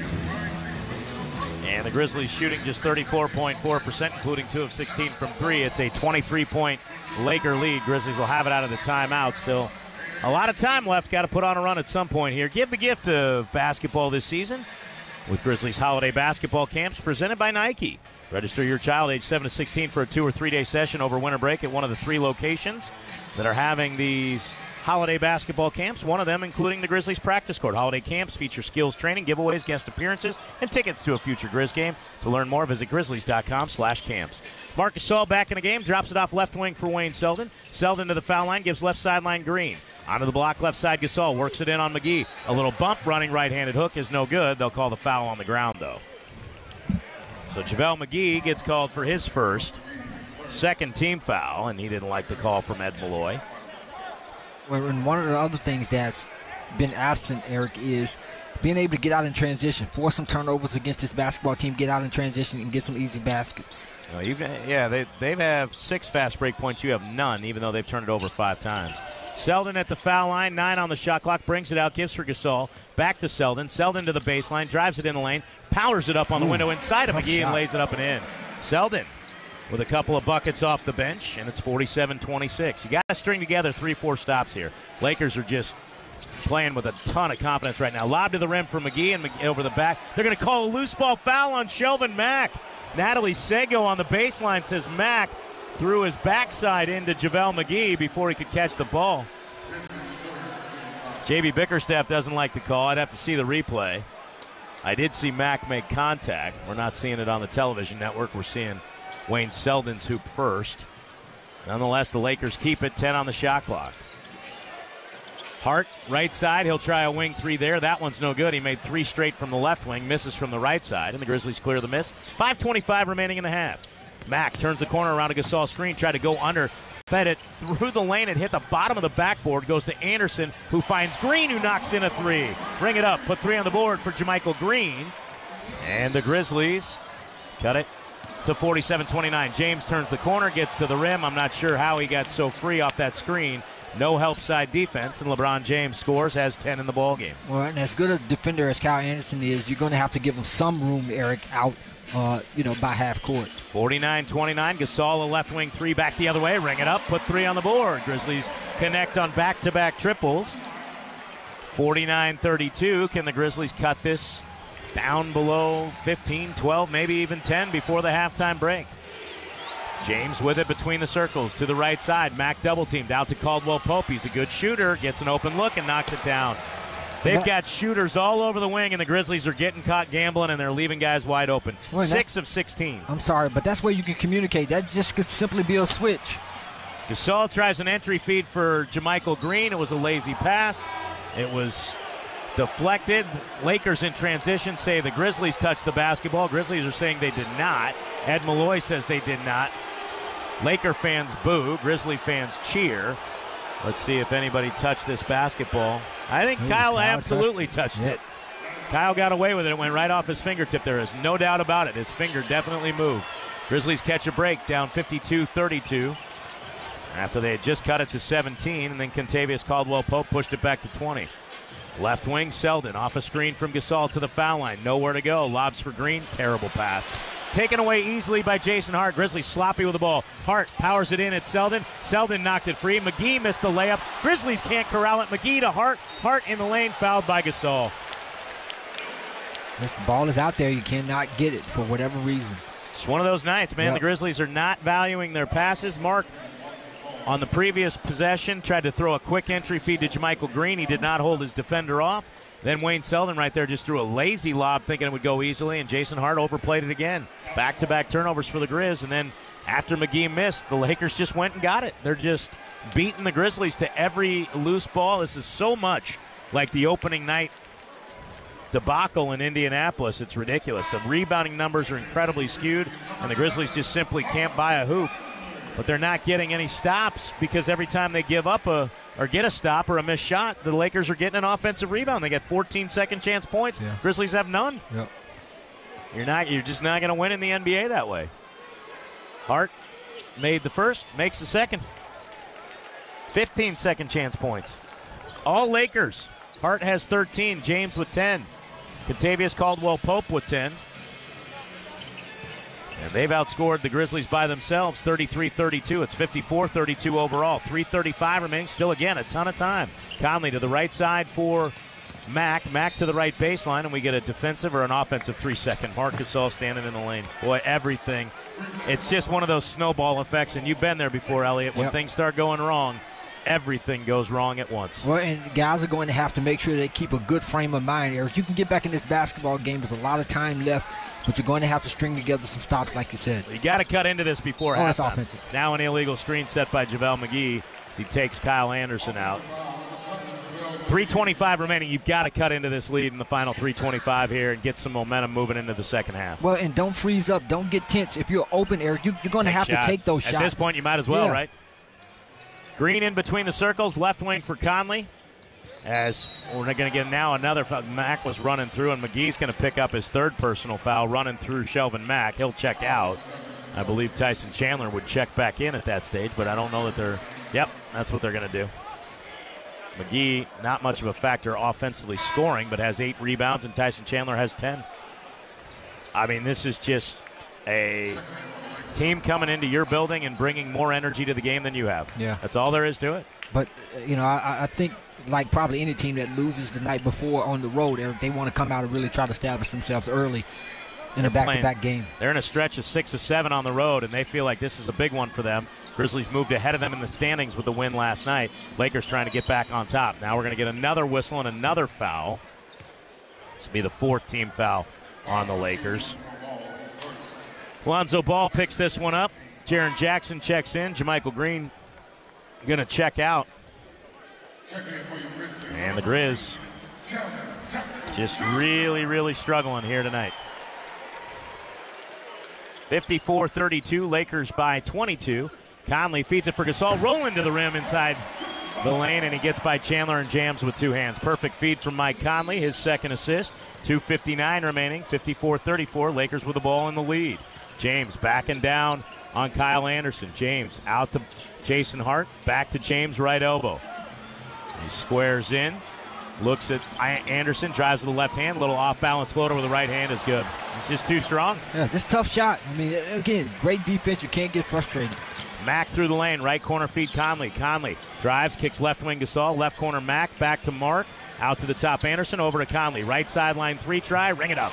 Put 3 on the board. Excellent ball movement by the Grizz. 2:26 remaining, and the Lakers, who had an extra timeout to use because the Grizzlies had to burn their timeouts with the way the game was going, they'll take one here, try to curtail this run, 56-37, and not let the Grizzlies chip away anymore. We'll keep it right here during the break. This season, Grind City Wrestling Nights are back and bigger than ever with more body slams, broken tables, and a new ticket package and giveaway schedule for the entire 2018-19 season. Each wrestling night this season Will also be a Wings Day Wrestling Night where Grizzlies fans can get 2 Terrace Level 4 tickets and a coupon for 2 5-piece boneless wings for just $22. Presented by the Wing Guru.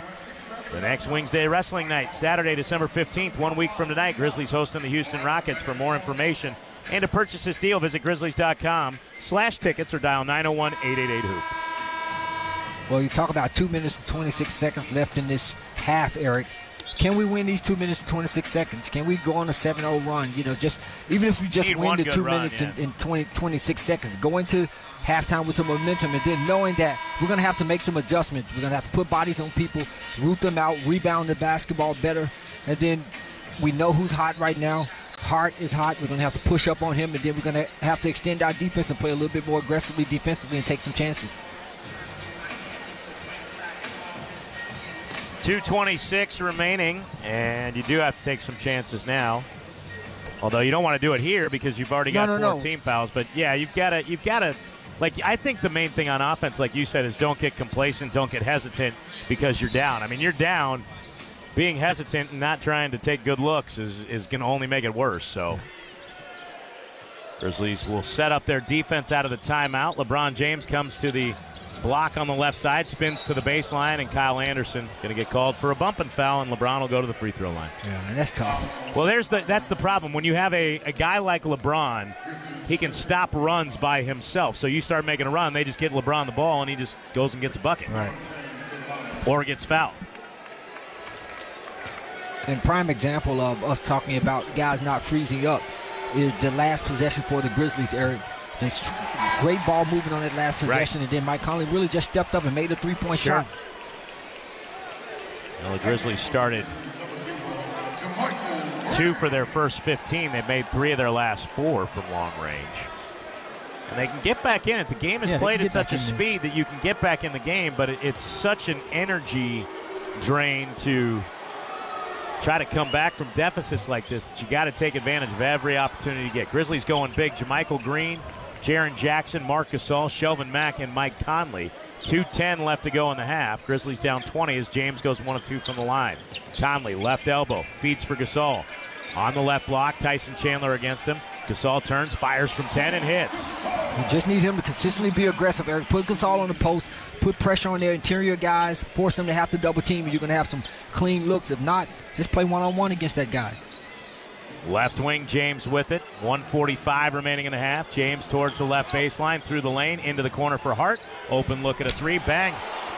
I don't know what somebody needs to tell anybody on the defensive end of the floor, but Jason Hart's got the hot hand. Probably not a good idea to leave him. Mack drives, kicks right corner Conley, up top Gasol. He didn't shoot the 3. Drives into the lane at Chandler, a little fadeaway 10-footer, in and out.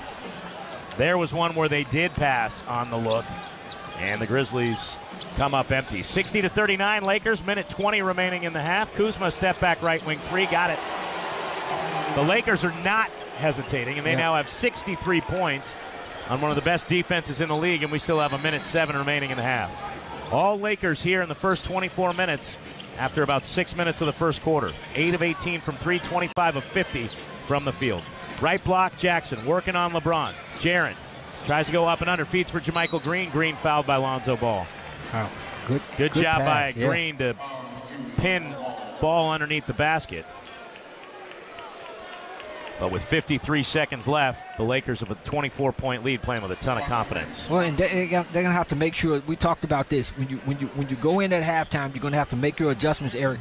But you're going to have to, from a defensive standpoint and understanding what's happening, you're going to have to run these guys off the 3-point line and force them into contested 2-point shots or make them playmakers. But the 3-point line has killed you so far in this first half. 8 for 18 for the Lakers. I think I called Josh Hart Jason Hart. I apologize. Grizzlies get 1 of 2 from the line. 63-40. And the Lakers working some clock up 23. So they did not chip away at the lead. In fact, the Lakers have extended it thanks to the 3. They'll try again. Kuzma an open 3. This one no good. Rebounded by Jackson. Grizzlies can't get the 2 for 1 because the ball kind of went off Jackson's fingertips, so they'll have to work for the best shot possible. Now you just got to come out, play it possession by possession in the second half. You're going to be down a big number. Jackson working it in on Kuzma, spins to the baseline, tries a right-handed hook, missed it badly. Rebounded by LeBron James, and he'll bring it up the floor. 63-40, all Lakers, and James crosses the timeline with 10 seconds left to go in the second quarter. James on the right wing, picked up by JaMychal Green. Now a switch, and he's picked up by Jackson. LeBron steps back, fires the three over the rookie. No good, and that'll bring the half to a close.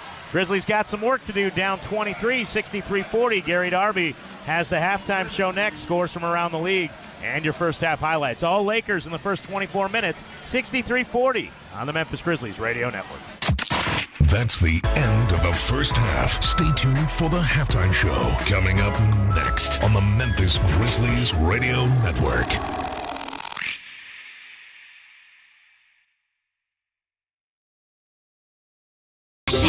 With candles all aflame, by car, by horse, by feet. Hooray for holiday games, very small and bright, a scratchable delight. What fun it is to play and give holiday games tonight. Holiday games, holiday instant games. Oh, what fun they are to play throughout the holidays. Give the gift of holiday instant games only from the Tennessee Lottery. Game-changing fun. Please play responsibly. Toyotathon is on with great year-end deals on your favorite new Toyotas. Now through January 2nd, get $1,000 cash back on any new gas-powered 2019 Highlander. Get $1,500 back on the last of the rugged new 2018 Tacomas and legendary 4Runners. Excludes TRD Pro. Or get any remaining new full-size 2018 Tundra and get $3,500 cash back. For all Toyotathon offers, see your Toyota dealer or go to buyatoyota.com. Toyota. Let's go places. The Wing Guru knows basketball. The Wing Guru himself, Billy Richmond, played for the Memphis Tigers. That's why they're proud to announce they're now open inside FedEx Forum. They're located in Section 232 and 201. They have an amazing dining area that is the second largest space inside the FedEx Forum. They're going to be open for all events year-round, including every Memphis Tiger and Grizzlies game. The Wing Gurus made their name on quality and innovation. They have nationally award-winning sauces, and their wings never come out of a frozen brown bag. They never freeze their wings, and you're going to taste the difference. So the next time you're at a Tigers or Grizzlies game, come up and see what everyone's talking about. You'll see and taste the Wing Guru difference immediately. They also have two other locations at Mount Moriah and Stage Road in Bartlett. And check them out on the web at thewingguru.com and call ahead with your to-go order. This message is approved by the Wing Guru. It's time for the halftime show. We break down the first half of tonight's action with highlights and stats. Plus, we'll update all of the scores and news from around the NBA. Now, here once again is Grizzlies Radio Network host Gary Darby. Well, the game tonight being won on the glass. The Grizzlies have just 11 rebounds in the first half. The Los Angeles Lakers have 14 offensive rebounds, and that has led them to 15 zip in second chance points, 6 zip on the fast break. Grizzlies led 3-0 on a shot by Jaren Jackson Jr., and the LA Lakers built as much as a 24-point lead and lead by 23 at the break. Lakers scored 27 in the first, 36 in the second. Grizzlies 16 in the first, 24 in the second. And the 63-40 halftime score. The Lakers 36 rebounds, the Grizzlies just 11 tonight. 25 of 52 from the field, 48% for the Lakers. 8 of 20 from three is a 40% first half. 5 of 6 from the free throw line. The Grizzlies 17 of 40, shooting 42.5, but just 5 of 19 from three, which is 26.3%. Grizzlies went to the free throw line 4 times and made just 1. Elsewhere in the NBA, final score, Dallas 107, Houston 104. Luka Doncic went on a personal 11-0 run. 11 of his 21 in the final 249. And the Dallas Mavericks get the win over the Houston Rockets 107-104.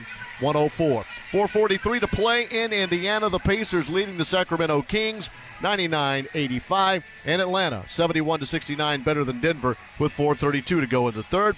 We'll get all the rest of the scores in our post-game show. Next, a look at the first half from highlight perspective. We'll do that on the Grizzlies Radio Network.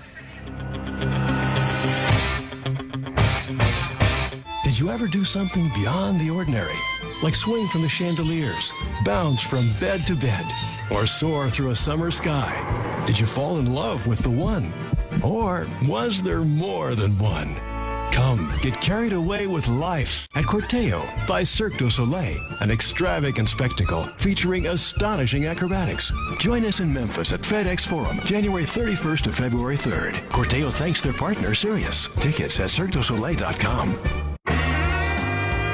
I'm here with one of the Rendezvous legendary waiters, Domingo Rosser. Domingo, how long have you been with the Rendezvous? I've been with the Rendezvous about 20 years now, still a rookie or something like that. Domingo, what is one item on the menu you think's delicious but most people don't know about? Gotta say the half chicken. Really? The half chicken? Yep, it's been on the menu for almost 40 years now, but I think it's overshadowed by the ribs. People get the half chicken and absolutely love it. How's it cooked? The chicken is grilled over our pits and finished off with a healthy based on our famous Rendezvous sauce. It's really delicious. Here's my suggestion. Start off with a glass of one of our local brews, get a Greek salad or a cheese and sausage plate for an appetizer, then order the half chicken and maybe have your friend or spouse order the ribs. You can split each. It is definitely worth a try. Thanks, Domingo. I'll try it the next time I'm in the restaurant. The Rendezvous, a family restaurant in downtown Memphis in the alley since 1948.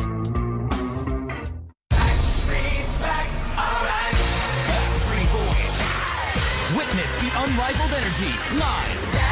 The DNA World Tour. FedEx Forum, August 27th. Plus, surprise special guest.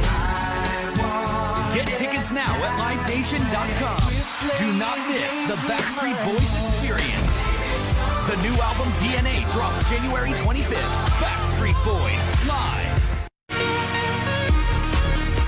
Welcome back to FedEx Forum. All LA Lakers in this 63-40 is your halftime score. The Grizzlies took a 3-0 lead on Jaren Jackson's three-point shot. And then it went back and forth between the Grizzlies and the Lakers for the first 6 minutes. Lakers led 12-9 after LeBron swooped. 5:26 to go in the first quarter. Shelvin Mack would answer and tie it at 12. Mack working on Hart, has to fire a right sideline three. Ring it up. Put three on the board. Shelvin Mack with a high arcing triple, and they tie the game at 12.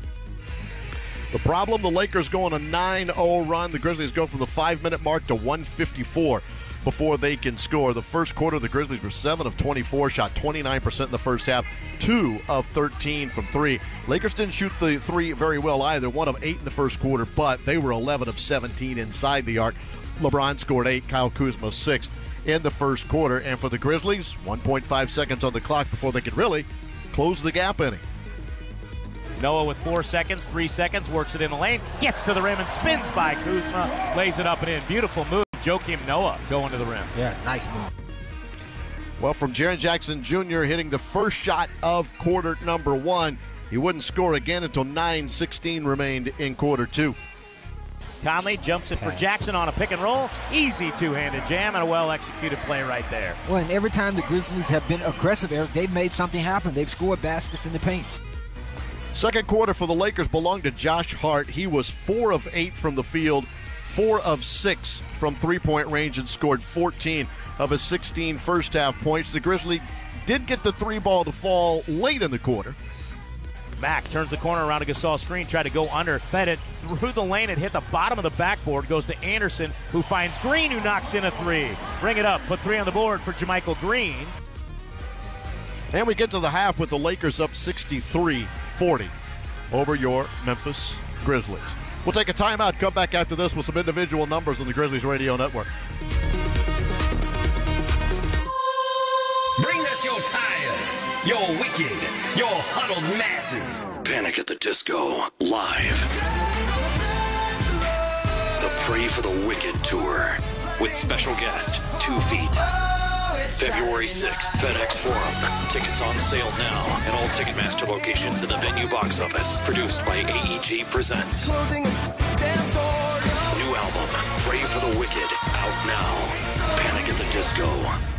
Are you tired of dealing with meters and paying overages on your copier invoices? Give Konica Minolta a call to learn about their one rate